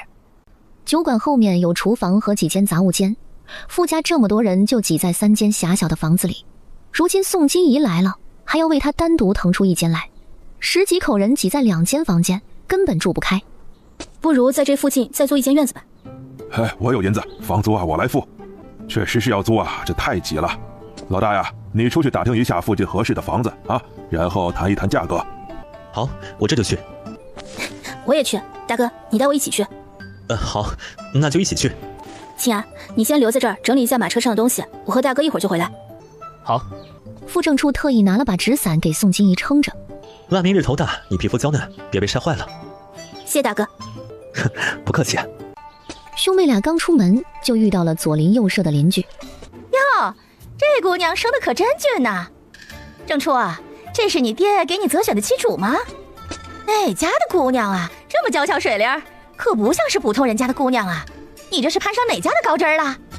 什么啊，高主娘，这是我妹妹，亲妹妹，刚从京城回来的。哎呦，这就是阿淼的亲生女儿啊！我就说怎么看她第一眼这么眼熟呢？这不就是年轻时的阿淼吗？哎呀，不愧是自幼生长在京城的小姑娘，可比阿淼年轻时还要漂亮。哎呦，正初，你们傅家真是有福了，将来这求亲的媒人还不得踏破你们家门槛啊？高主娘说笑了，我妹妹还小，娶夫婿啊不着急的。哎，高主娘，我阿爹让我出来看看哪里有房子租，高主娘可知道谁家要租房的？最好离酒馆别太远。你们家的确得租个像样的房子住了。这妹妹回来了，总不好跟你们挤一块儿，一大家子10多口人，那3间小屋也挤不下呀。我前些日子啊，正好听说老关家那房子要往出卖来着，人家女儿明年开春便要进京赶考了，正急着筹银子上京呢。你可以去那儿打听打听，房子租不租？老关家不是2进的院子吗？好像有点大，我们就租个小院子就够了。不大的，我们一大家子住还有点小呢，难得租一回房子，当然要一家人都住一起。难道你就只想给我找个地方住，然后你们继续挤在那个小酒馆里吗？大哥，弟弟们都已经长大了，每个人都应该有自己的私人空间。可是他们终究是要嫁出去的呀。嫁人怎么了？他们嫁出去也还是富家的人，一家人便不分高低贵贱。难道他们嫁出去了就不会再回来了吗？再说了，几个弟弟还那么小，离嫁人还有好多年呢，他们值得拥有一个自己的小房间。傅正初还是第一次听到这种为男子考虑的言论。从小到大，周围的生长环境让他以为凡事就该以女子为先，传宗接代需要女子，继承家业也得是女子，而男子天生就是来凑合的。出嫁前在家里凑合几年，等着出嫁，出嫁了在妻家继续凑合着活着。谁让他们男人天生就比女子粗糙耐磨呢？现在宋金怡却告诉他，一家人可以不分高低贵贱，他在家里可以不用凑合的活，他们值得拥有自己的房间，甚至是思想。就仿佛心里的一处固定认知被打破。他也是富家的孩子，同样都是富家的子嗣，怎么就不配有自己的房间了？好，就去看那座2进的房子。两人来到那家姓关的府宅，傅正初上前敲门，大门从里面被打开。请问你们找谁？您好，听说您这宅子要卖，我们是来看房子的。啊，你们是来看房子？嘿，快请进。就是这座宅子要卖，今日我家妻主不在家，但你们随便看，有什么问题啊，问我即可。我姓冯，两位称呼我冯老汉就行了。好，叨扰了。拉着傅正初走进了宅子里。姑娘觉得如何呀？房子布局什么的都不错，就是太旧了一些。你看这儿有一些地方都已经破损了，不及时修葺会被雨水浇烂的。宋清怡照常挑毛病压价，没办法，手头不宽裕，就得省着点来。这房子啊，的确有很多损坏之处。这么多年，为了供我们大小姐读书科举，祖宗积攒下来的积蓄啊，都要耗光了。有点银子都用在大小姐身上了，房子能住就行。如今我们大小姐有望高中及第，便想着卖了祖宅和田地啊，举家搬去京城定居。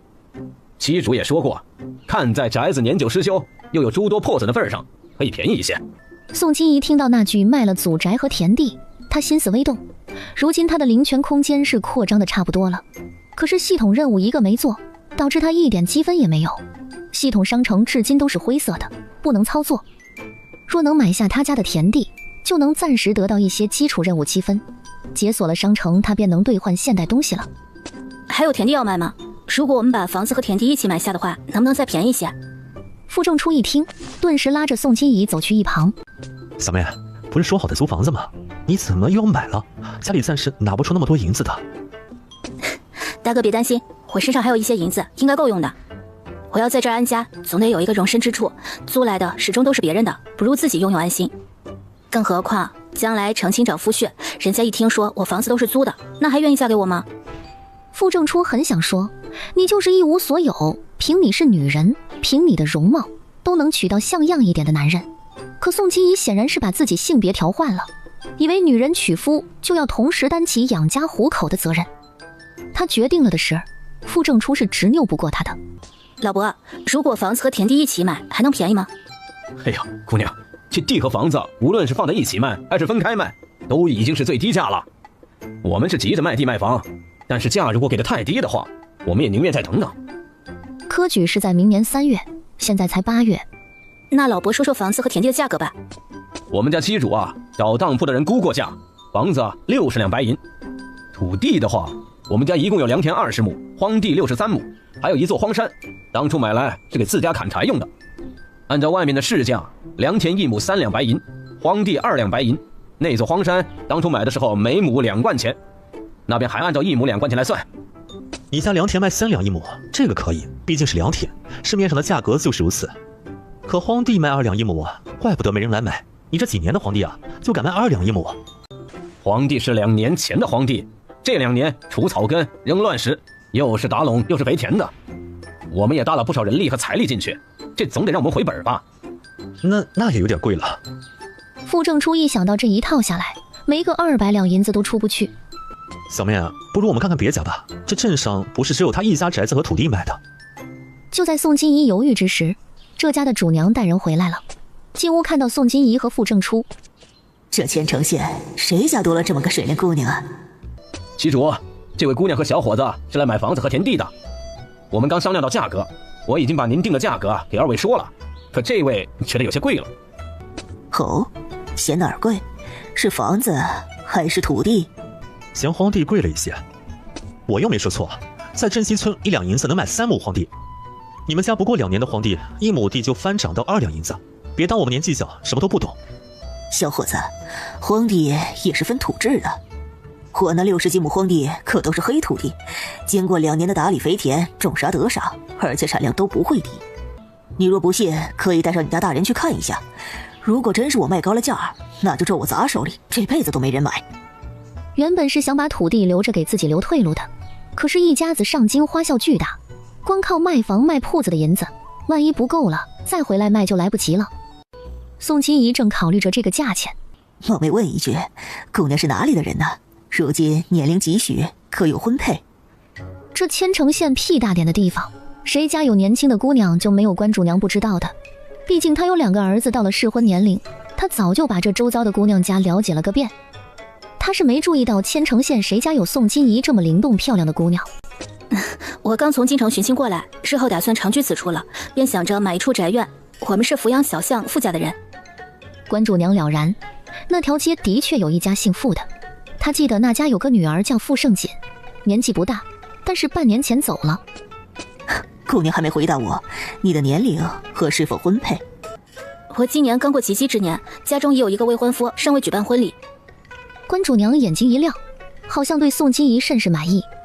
这是我的2个儿子，老3和老4，如今都已经到了适婚年龄了。姑娘若是肯娶走一位，这荒地我愿当作是儿子的陪嫁。姑娘觉得如何？不如何。我小妹刚回家，年纪又尚小，婚配之事并不着急。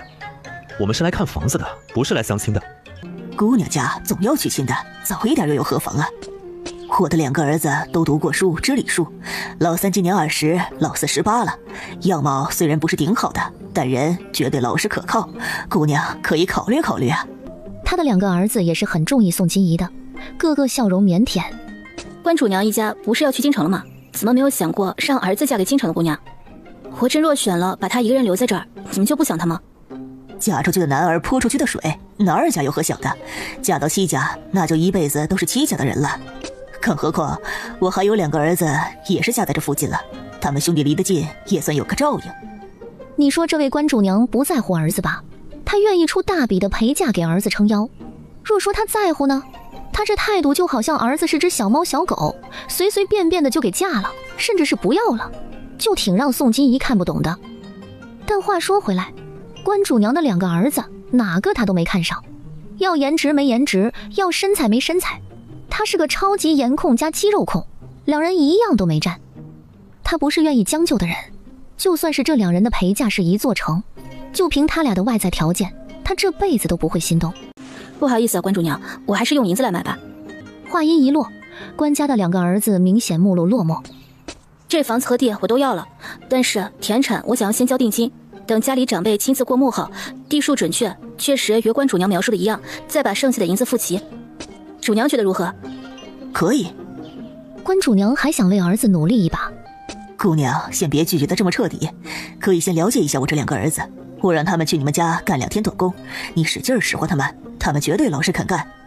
平日里卸个货，扛个重物，盘个账，下个田什么的都可以的。他们不是只读书不能干活的人。不用。看他2个儿子一副跃跃欲试的模样，他头都大了。关主娘，房子的话还请尽快过户，家里人多，已经住不开了，我们急需。你要是着急，今天就可以交易。我这房子虽然破旧了一些，但家具什么的都是全的，搬来几床被子就能住人。好，那便现在去官府过户吧。小妹啊，你这就买下了？不货比三家吗？或者让爹爹他们来看一眼。大哥，就这家吧，别处我实在懒得去了，这里离酒馆也挺近的，做什么都方便。就这么定了，我和关主娘去官府过户，你回去告诉阿爹他们一声，过来收拾一下屋子。这里卖房子不是一纸地契就能卖的，和现代差不多，都需要过户。看着宋金怡这就和关主娘走了，傅正初还有点不敢相信，他们这就有房子住了，还是做这么大的房子。他们兄弟以后不用再挤大通铺了。傅正初想到宋金怡临走时嘱咐他的话，立马跑回家去告诉家里人。一番折腾，天色便来到了傍晚。宋姑娘，明日带你们去看田产。好，明日恭候。门一关，刚刚知书达理表面稳重的宋金怡立马蹦蹦跳跳的来到青崖身边。我们有房子住了，我们有家了。洛川挺过意不去的，女儿回来了，他没有让人家过上好日子，却让人家掏钱买了房子给家里人住。金怡啊，让你破费了，日后爹一定努力酿酒，把买房子的钱还给你。阿爹，我们可是一家人，什么叫我破费了？您这么说是没有把我当女儿当家人吗？哎呀，当然不是了，阿爹就是心里头过不去。阿爹对你从来没尽到过抚养的责任，却要让你来为我们操心付出啊！这，哎。洛川的话让傅家其他人心中也觉得很羞愧。阿爹，我可是真的把你们当亲人了，所以才想着为这个家做些什么。您要是再和我分得这么清楚，那我就不能继续留在这儿了。反正你也根本就没有把我当成亲生女儿看待。我没有。金怡啊，你别走啊！阿爹再也不说这些废话惹你不高兴了。快爹啊，快爹！你这一片心意的，爹说了这些废话扫你的兴，是爹嘴欠了啊！哎呀，好了好了，不提这个了。爹以后也不说那些外道的话就好。我们一家人以后齐心协力把日子过好，让长辈们享福，让几个小的都有出息，将来都能找一个好妻家。好。商芷羡慕地望着洛川，妻主给他留了个好女儿，但他不嫉妒，因为他也有个好儿子。常青一直坐在无人在意的角落，窥视着宋金怡的一颦一笑，心里想的都是，若他的女儿还活着，也定然和宋金怡一样活泼开朗又会撒娇。明天阿爹去看一下官家的田产，二爹爹帮忙找工匠来修葺一下房子损坏的地方，然后我们就把房子每个房间都整理一下。现在让我来分配一下大家的房间，按我的想法是，众位爹爹住主屋，大哥是长子，和几位弟弟们住在东厢房，而我和青芽住在西厢房，你们觉得如何？主卧就2间卧房，还是给2位主君住吧。男子住东厢房，金鱼和他的未婚夫住在西厢房，我们住去前面的倒座就好。这倒座房光线不好，这哪是住人的地方啊？让金怡和青芽呀去主屋住啊，咱们在西厢房挤一挤。没什么不好的，以前在乡下的老房子时，咱们住着连窗户都没有的小屋，也住了10多年了。现在这个条件已经很好了，我们就住倒座了。你们父女谁住主屋，谁住西厢房，你们自己商议吧。各位爹爹听我说，我会让咱们全家每个人都拥有自己宽敞的房间，明天都交给我来安排。晚饭是出去吃的，家里也没什么好吃的。晚上回家，青芽在西厢房里帮他铺被，小富明和宋金怡亲近了以后，就一直黏着他。此时姐弟2人坐在台阶上，富明双手抱着比他的小手还大的桃子，摸索着啃着。阿姐，果子好甜啊！明明，阿姐以前学过医术，你愿不愿意让阿姐看看你的眼睛？明明的眼睛看不见了，是从娘胎里便有，已经看过了很多大夫了，都说治不好。没有绝对治不好的病，周爹爹可愿让我一试？我从京城带来了一瓶甘露，是由数种稀有的药材制作而成的，万一会有奇效呢？那对身体别处会有害吗？此甘露对人体只有益处，没有害处，也没有任何的副作用。我没有万分把握一定能治好，但至少有1半的几率。明明，你愿意让阿姐试一试吗？阿姐，会疼吗？应该不会，那药的药性十分的温和，我会在你的双眼中滴上1滴，然后我们明明就睡一觉。若是有效，明日等你醒来，你就应该会看到了。如果看不到，就是没有效果。你愿不愿意试一试？不疼就行，我愿意让阿姐尝试。好，明明真乖。那你先跟爹爹回去梳洗，阿姐去拿药来。好。宋金怡回屋找到她从京城带过来的行李，偷偷用小瓷瓶装了1瓶灵泉水出来。她装作是从包裹中拿出来的，而后匆匆离开。来到前面倒座房这边，周子瑜的屋里摆放了2张床，一个是他的，一个是富明的。阿姐，你来了！明明是听出了阿姐的脚步声吗？怎么就知道是阿姐来了？不是脚步声，是阿姐身上香香的，我闻到了香味。原来如此，明明准备好了吗？阿姐要往你的眼睛里面滴甘露了。准备好了。宋金怡拿出小瓷瓶，拔出瓶塞，两指轻轻地撑开傅明的一只眼睛，而后小心地滴了一滴灵泉水进去。疼吗，明明？不疼，一点感觉也没有。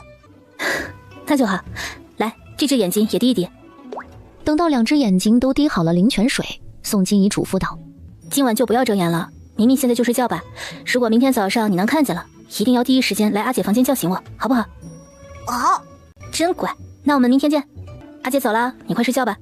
对着周子瑜礼貌地点了点头，而后离开了屋子。真的不疼吗？不疼。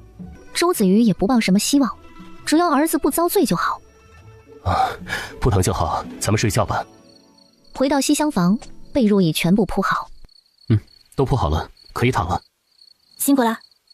宋金怡拿出帕子帮他擦拭了一下，清雅享受着宋金怡给她的温柔，目光对上宋金怡水灵灵的眸子，鼻尖全是她的气息。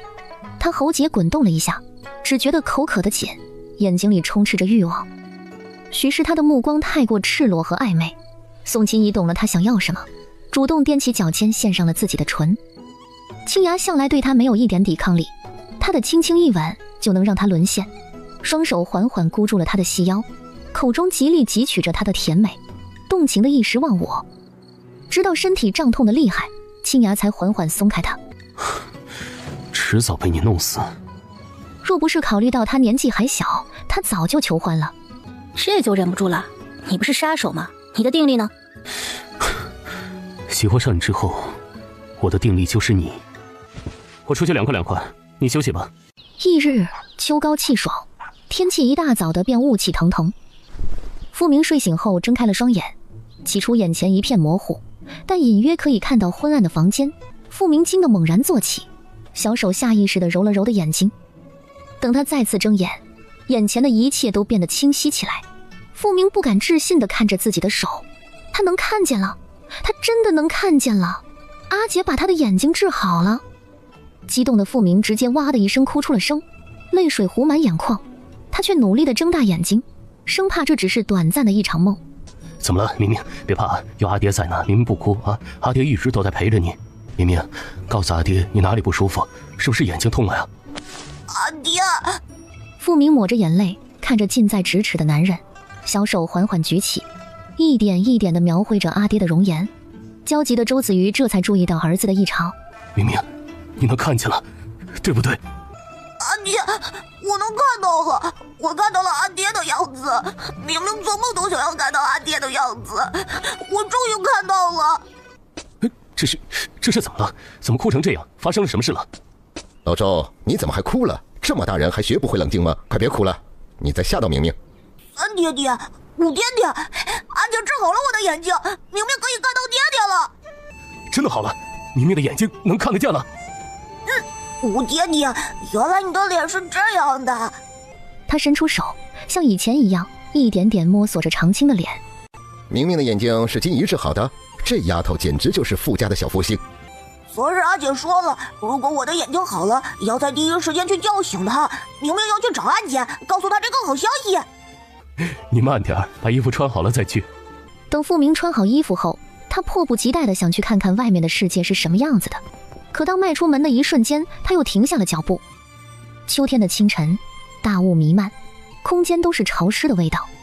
原来这就是雾的样子啊！他呢喃着迈出了房门，让整个身子都沐浴在大雾之中。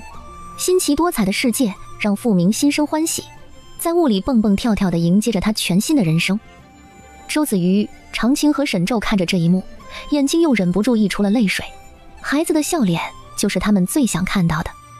我得亲自去叩谢金怡，是她治好了明明，我再也不用担心明明长大以后没有我会没人照顾了。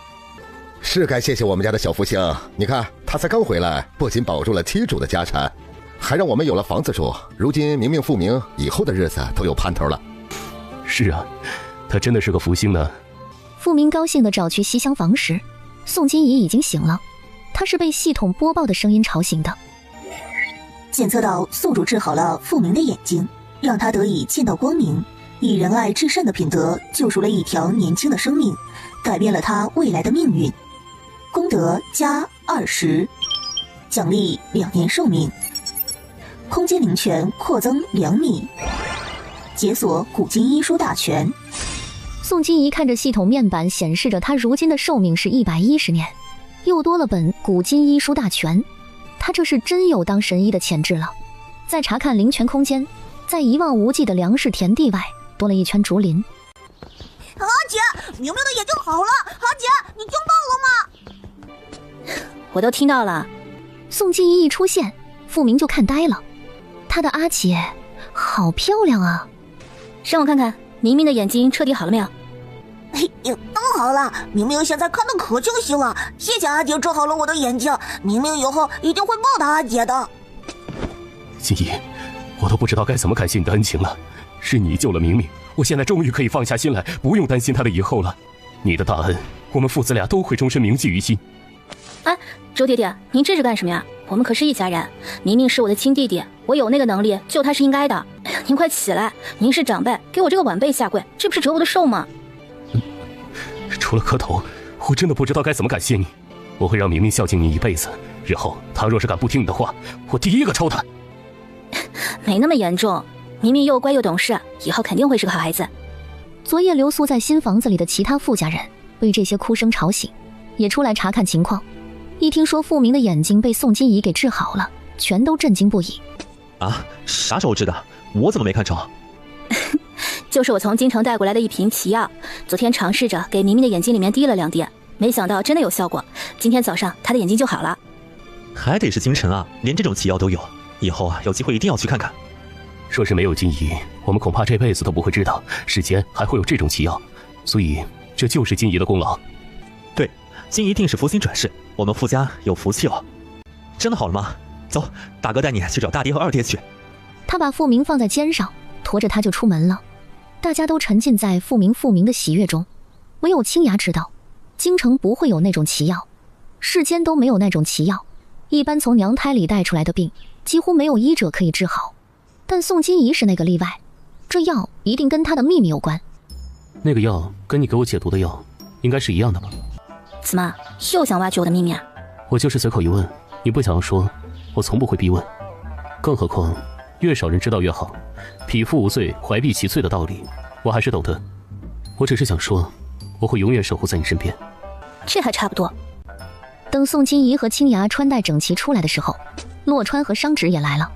这二人昨日是在酒馆睡下的，听闻傅明的眼睛好了，还是宋金怡治好的，二人都为傅明高兴。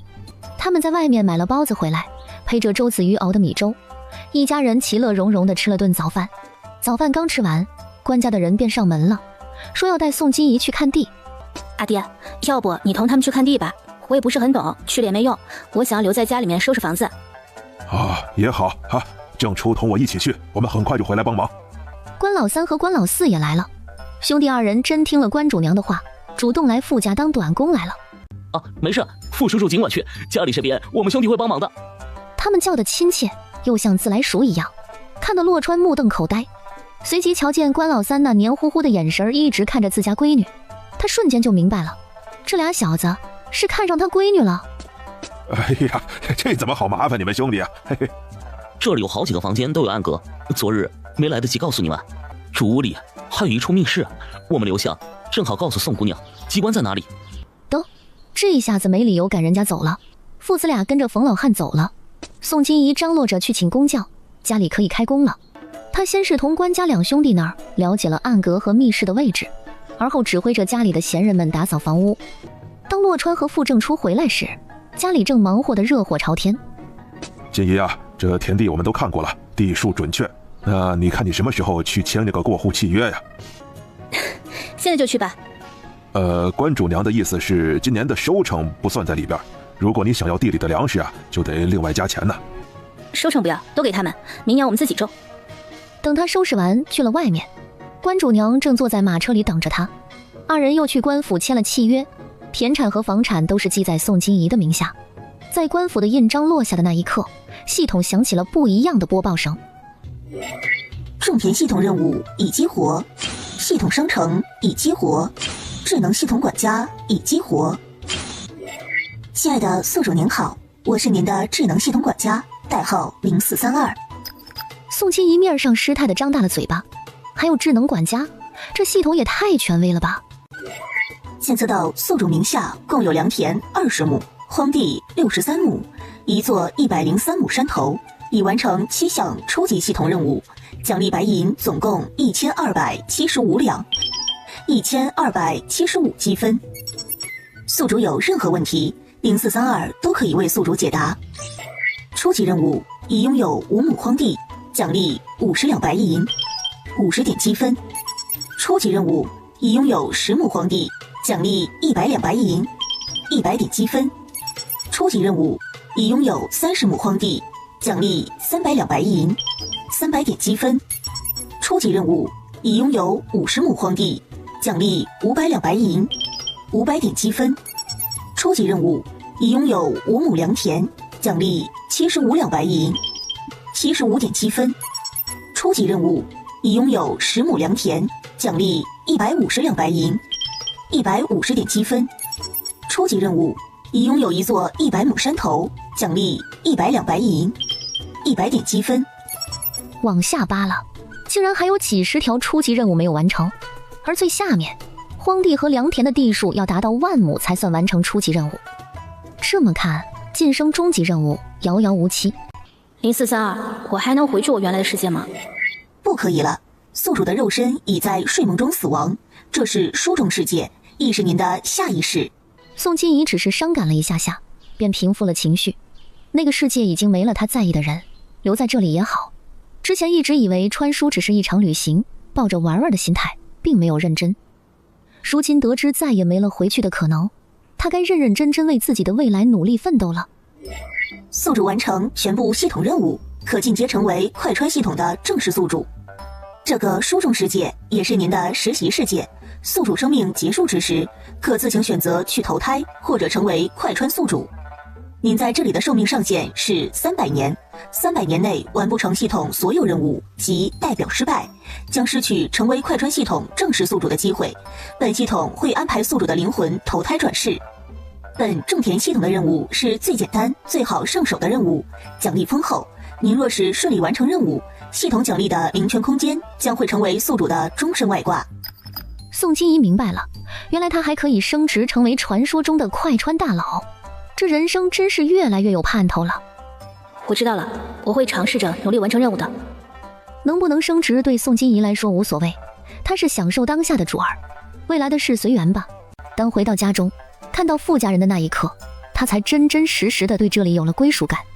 官家的地我都已经买下了，这以后就是咱们傅家发家致富的根基了。哎呀，有了这些田产啊，金怡也算这千城县的一方地主了啊！将来呀，有的是好男儿争着抢着想要做你的夫婿呢。宋金怡听到那句夫婿，不由自主的就想到了青芽。阿爹，青芽呢？哦，他在后罩房那边正搭马棚呢。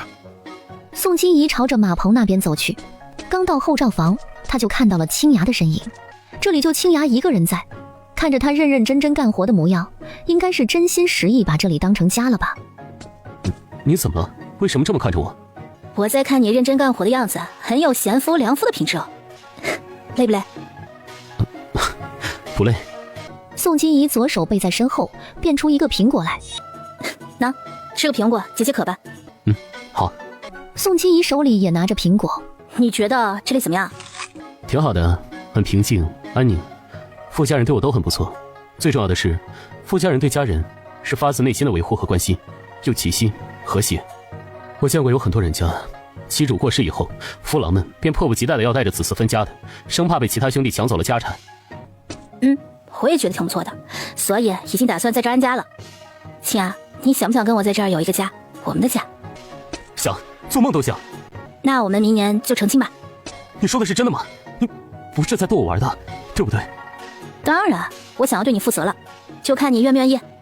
好突然，就像做梦一样，突然到让我有一种你对我有所图谋，或是想要利用我的感觉。但不管你是骗我的，还是真的对我有所图谋，就算是你想要我的命，我都愿意答应你。天天要把你的命给我，我要你的命干嘛呀？我要的是以后过好生活，我要的是现在开心，我要的是你能陪在我身边，要你会一直无条件的相信我。我知道你喜欢我，喜欢到可以为了我付出生命，但我要你活着，你死了我只会忘了你，你只有活着陪在我身边，我才会一直想着你。你要好好珍惜自己这条命，日后哪怕我们遇到了危险，你也不能因为想要救我去赴死。你要相信我命大，不管身处何种逆境，都不会轻易的就死去的，我会等着你来救我。好，我答应你，会好好活着，一直陪你到老。今天我高兴，晚上下厨做好吃的。厨房收拾出来了吗？厨房用具都有了吗？我现在就去收拾，没有的东西立马就去添置，我还可以帮忙烧火。好啊，男女搭配，干活不累。我们去厨房看看，然后你去买厨房的用具，我去买菜。宋清怡二人朝着后灶房的厨房走去，一进门能得看出来这里是经常开火的，厨房用具一应俱全，不用收拾也挺干净的。正好，你继续搭马棚吧，我出去买点菜回来。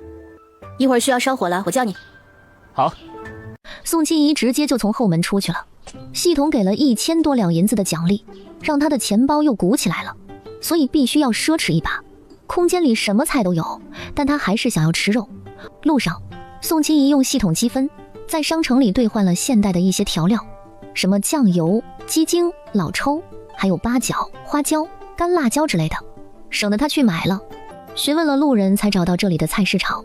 宋清怡买了些排骨和大骨棒，还有4只猪脚，又买了条草鱼。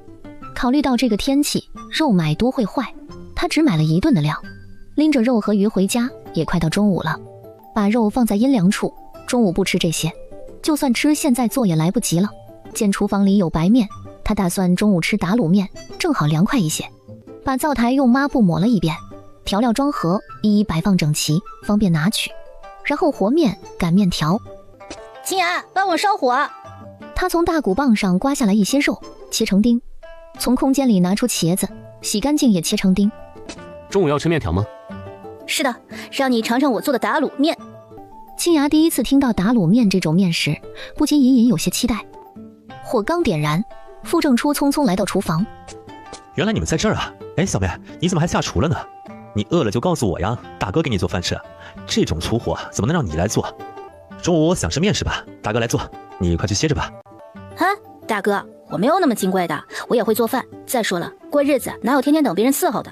还是我来做吧，我要做的这种面你不会的。在穷苦的人家也没有说让女儿家下厨房的，以后啊都交给大哥来吧，我不会的，你可以教我。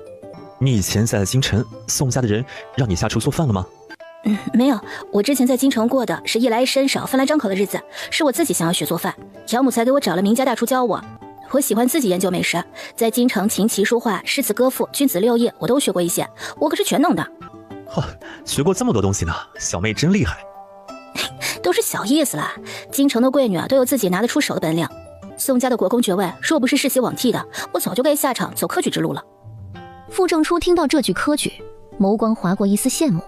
虽然本朝男子科举不如女子占尽优势，可也并不是不许男子入仕。曾经他以为自己也有入仕途的机会，母亲供他读了好几年的书，只可惜他资质平平，下了2次考场，连童生都没考上。宋金怡只顾着自己忙碌，没有注意到傅正初那复杂的神情。看青芽烧开了锅，他倒入用积分换来的豆油，油开下入肉丁翻炒，随后放入葱姜蒜爆香。茄子提前用盐泡过，挤出了水分，也放入锅中翻炒，最后倒入调好的料汁以及葱花和小米辣，再收浓汤汁，茄子肉末卤子便做好了。盛出卤子，刷锅煮面。哎，小妹，你做的这叫什么面啊？打卤面，很好吃的。宋金怡在锅里添好水后，盖上锅盖等着水开。夏天和秋天吃这种打卤面最是爽快。明天了，我再做其他的面，大家尝过后可以给点意见，因为我打算要开个面馆。木柴火烧得很旺，锅里的水一会儿就开了。宋金怡挑起面条下锅煮熟，而后又过了2遍凉水。大哥，叫人可以开饭了。二爹爹会回来吃吗？应该是不会，他可能会在酒馆随便对付一口。装一大碗给他送过去吧，反正也不远，一会儿就回来了，我们等你回来再吃。不用，你们先吃着，我这就去送。主屋的正堂里，一张大圆桌坐着傅家所有人，还有关家2兄弟。这2人在傅家当帮忙，没道理中午了还让人家回去吃的。宋金怡端着一大碗卤子进屋，来来来，尝尝这个面，味道如何？这是我亲手做的，每个人都要给出自己的吃后感哦。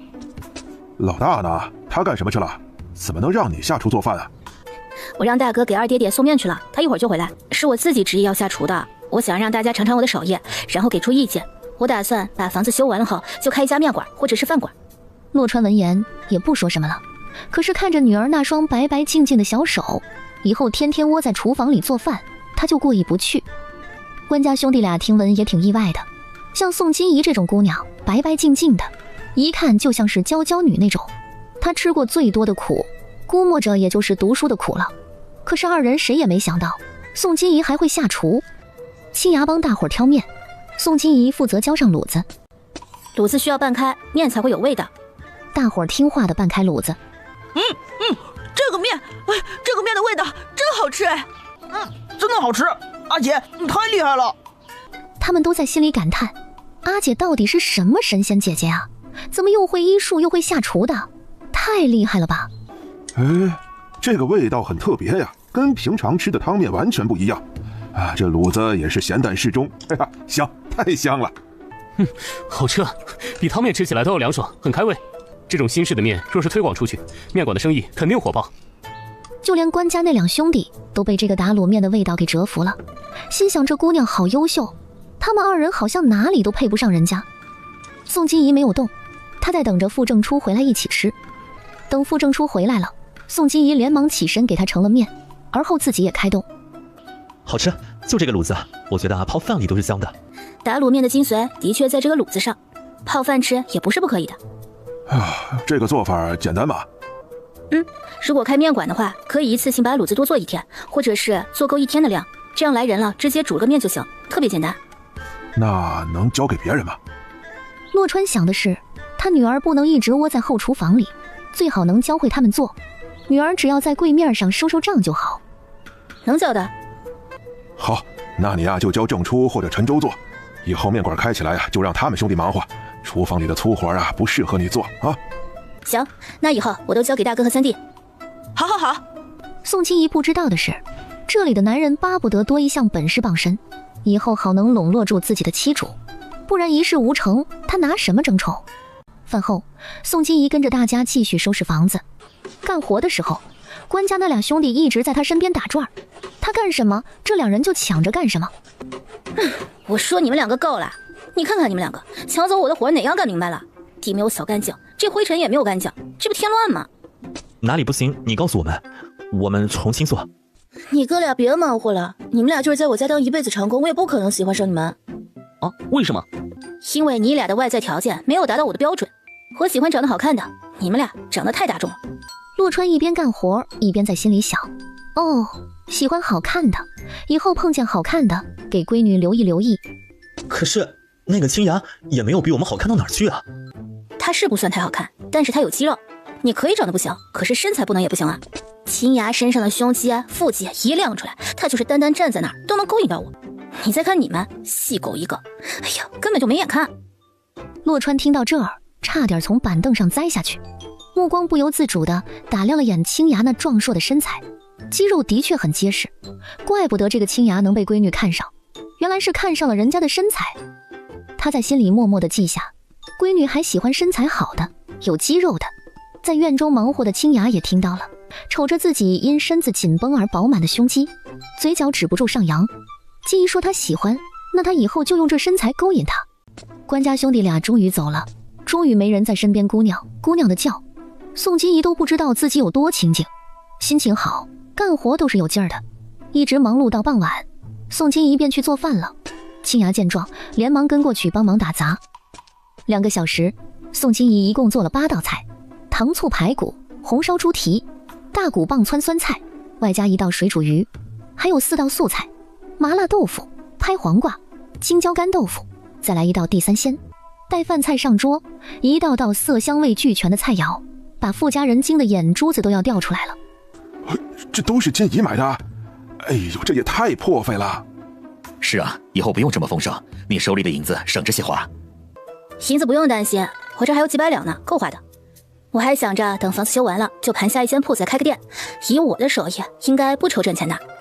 哎呀，那也不能太奢侈了，这由俭入奢易，由奢反俭难呢。哎呀，你把这些小子的胃口都惯坏了，这以后嫁人了怎么办呢？是吧？以后啊，这饭菜还是简单点啊，让老大做吧。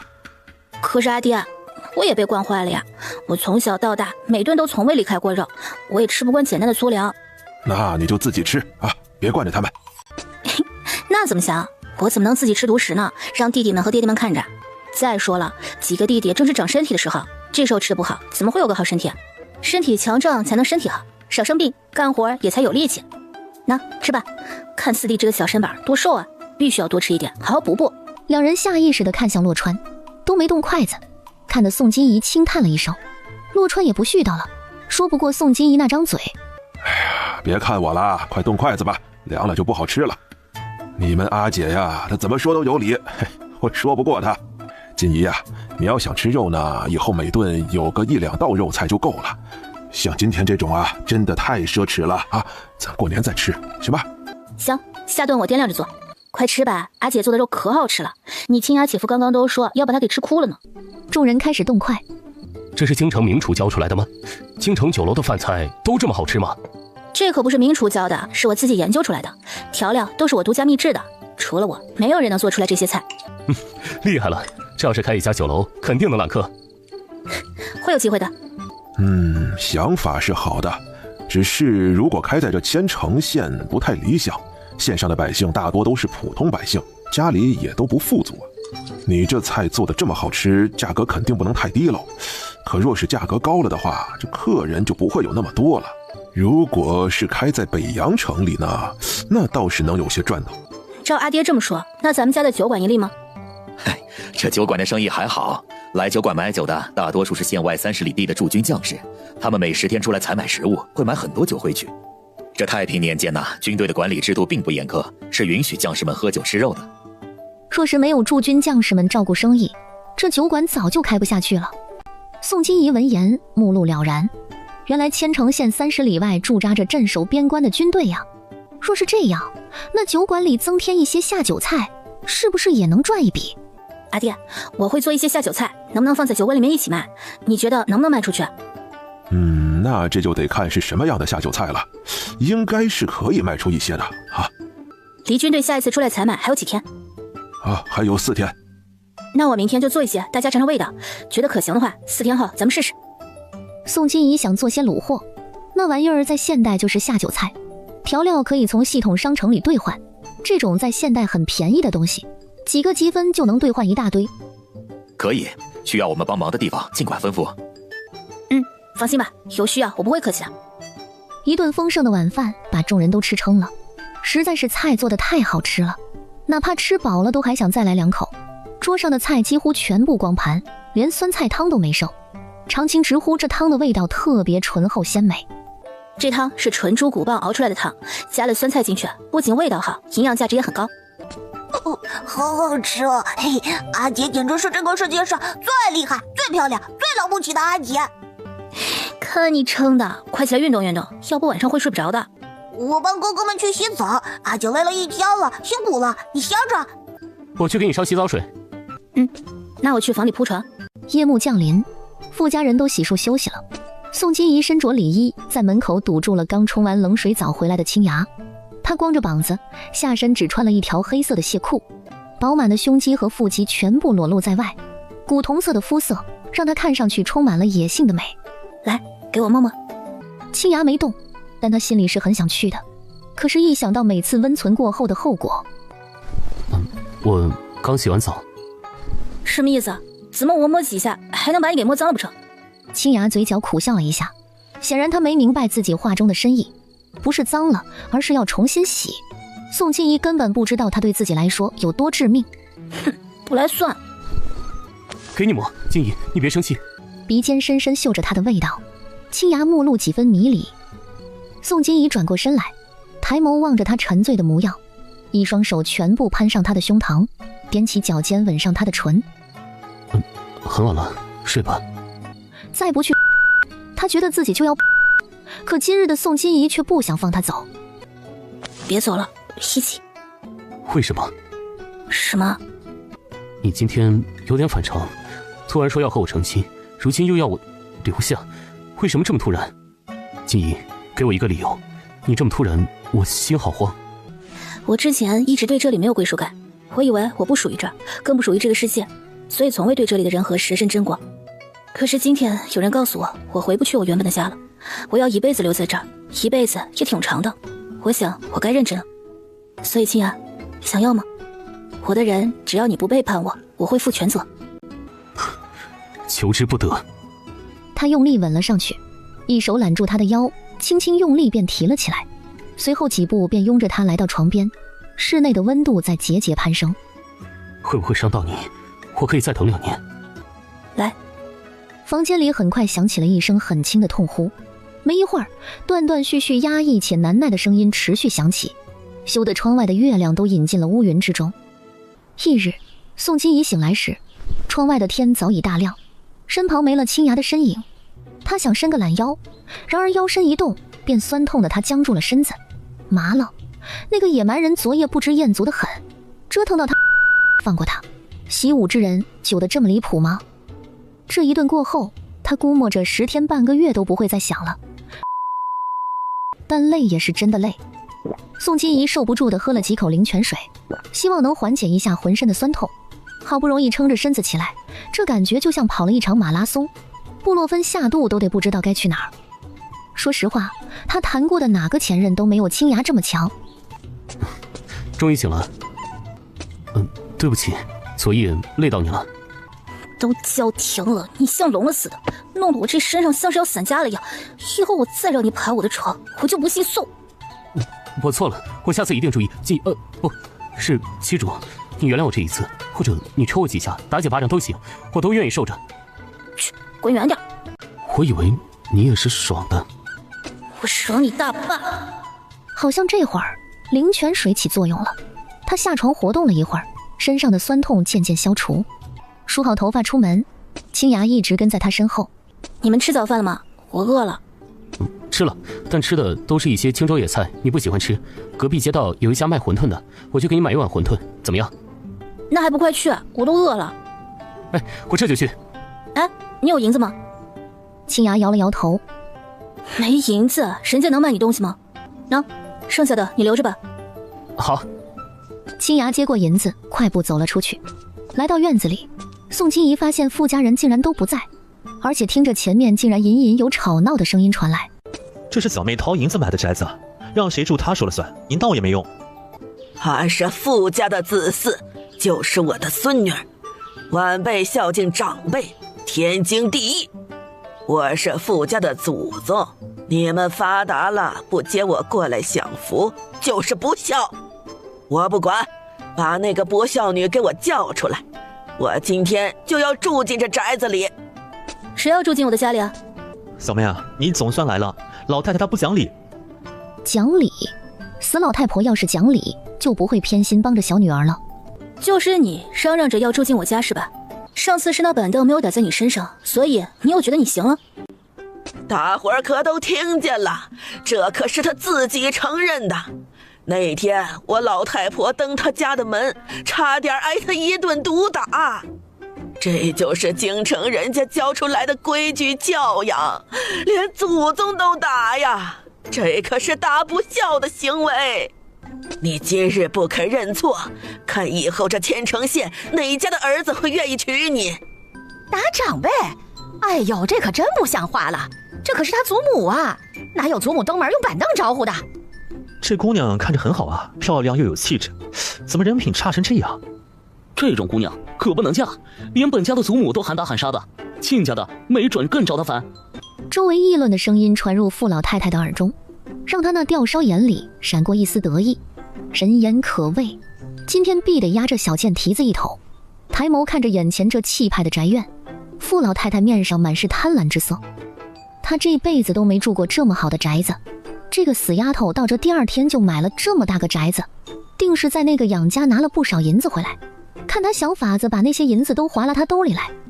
锦怡啊，你祖母纵使有诸多不是，那也是你长辈，说来说去，你对我们动手那就是不对。快来给你祖母认个错，然后把你祖母接回家享几天福，没准她就气消了。咱们都是一家人，知道你不懂事儿，也不会跟你计较太深。以后在一起总是要相互扶持的。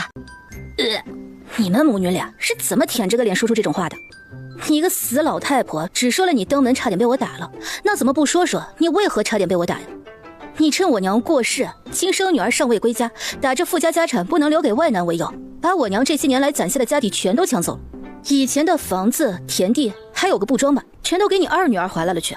看我们家井上的一家酒楼还赚钱，便带着人来打劫。有你这样的祖母吗？要不是那天我及时归家，你就要把我阿弟和弟弟们逼死了。不打你们，我打谁啊？居然还有这种事儿啊！这老婆子做事太不地道了，抢女儿留给子嗣的东西，还把人往死里逼。要是我啊，我也不待见她。你们别听那老太太瞎嚷嚷了，人家富姑娘回来后，给家里人买了宅子住，还置办了田产，连富家小儿子的眼睛都被她治好了。那几个小子，逢人就夸他家阿姐有多好，这么善良的姑娘，怎么可能是那种不敬长辈之人？定是另有隐情的。今日正好街坊四邻都在，我宋金姨在这儿放下话来，你这种祖母和姑姑，我一辈子都不会认。莫说我现在还姓宋，从小到大，你们傅家也从未养过一天，就是改了父姓，也不会把你们当长辈供着。我宋金姨没有你们这样倚老卖老、打着亲情的招牌，实则来吸血的长辈，日后最好老死不相往来。你敢这么跟我说话？你还想不想上傅家的族谱了？入族谱？谁稀罕？你们傅家是有皇位要继承，还是有万贯家财要继承啊？入你们家族谱对我又有什么好处呢？没有族谱，难道我就天地难容了吗？你不入傅家族谱，就不是傅家的子嗣，不认傅家的祖宗，也不怕你娘地下有知寒了他的心。认了你们，任由你们像蚂蟥一样逮着我们吸血，我宁愿带着我娘的牌位另起族谱。我娘不会因为我而寒心，你们才该反思。想来我娘活着的时候没少接近你，孝敬你，可是你们在她死后都做了些什么？苛待她的子嗣，强抢她留给子嗣的家业，甚至要逼死她的夫君和儿子。你们这种连吃带拿的无耻行为也配提我娘？你们最该在身边多放几个辟邪符，免得午夜梦回我娘来找你们算账，拖你们下地狱。说得好，这老太太太不要脸了，都抢走了人家闺女留给子嗣的东西，如今还上门来拿入族谱来威胁人家，从来没见过这么偏心眼的祖母。这老太太呀，是看上了人家的房子，过来打秋风来了，真是人心不足蛇吞象啊！难怪你会挨打。要是我呀，早就上门去把亲娘留给自己的东西都要回来了。宋金怡听在耳中，心里嘀咕着：别着急，她总有一天会去要的。不远处，傅林的两个儿子趴在墙边看着那场闹剧。大哥，我们不去帮娘和祖母吗？帮什么帮？你还嫌不够丢人吗？再说娘他们根本就不占理，我们去了只会多挨2份骂。走吧，回家吧，三弟和四弟还没人看着呢。他说完，最后看了眼一直在宋金怡身后的傅正初，拉着二弟便走了。从前他就羡慕傅正初有个不嫌弃他是儿子的娘和爹，如今又多了个肯不惜名声也要维护他们的妹妹，这才是一家人该有的样子。不像他们家，全家人都重女轻男，话里话外嫌弃他们是儿子，是赔钱货。可是性别又不是他们可以选择的，如果可以，他们也想自己是女孩。谁会愿意顶着招妹、私妹、盼妹、迎妹的谐音名字活一辈子？要怪就怪他们运气不好，投胎到了傅林的肚子里。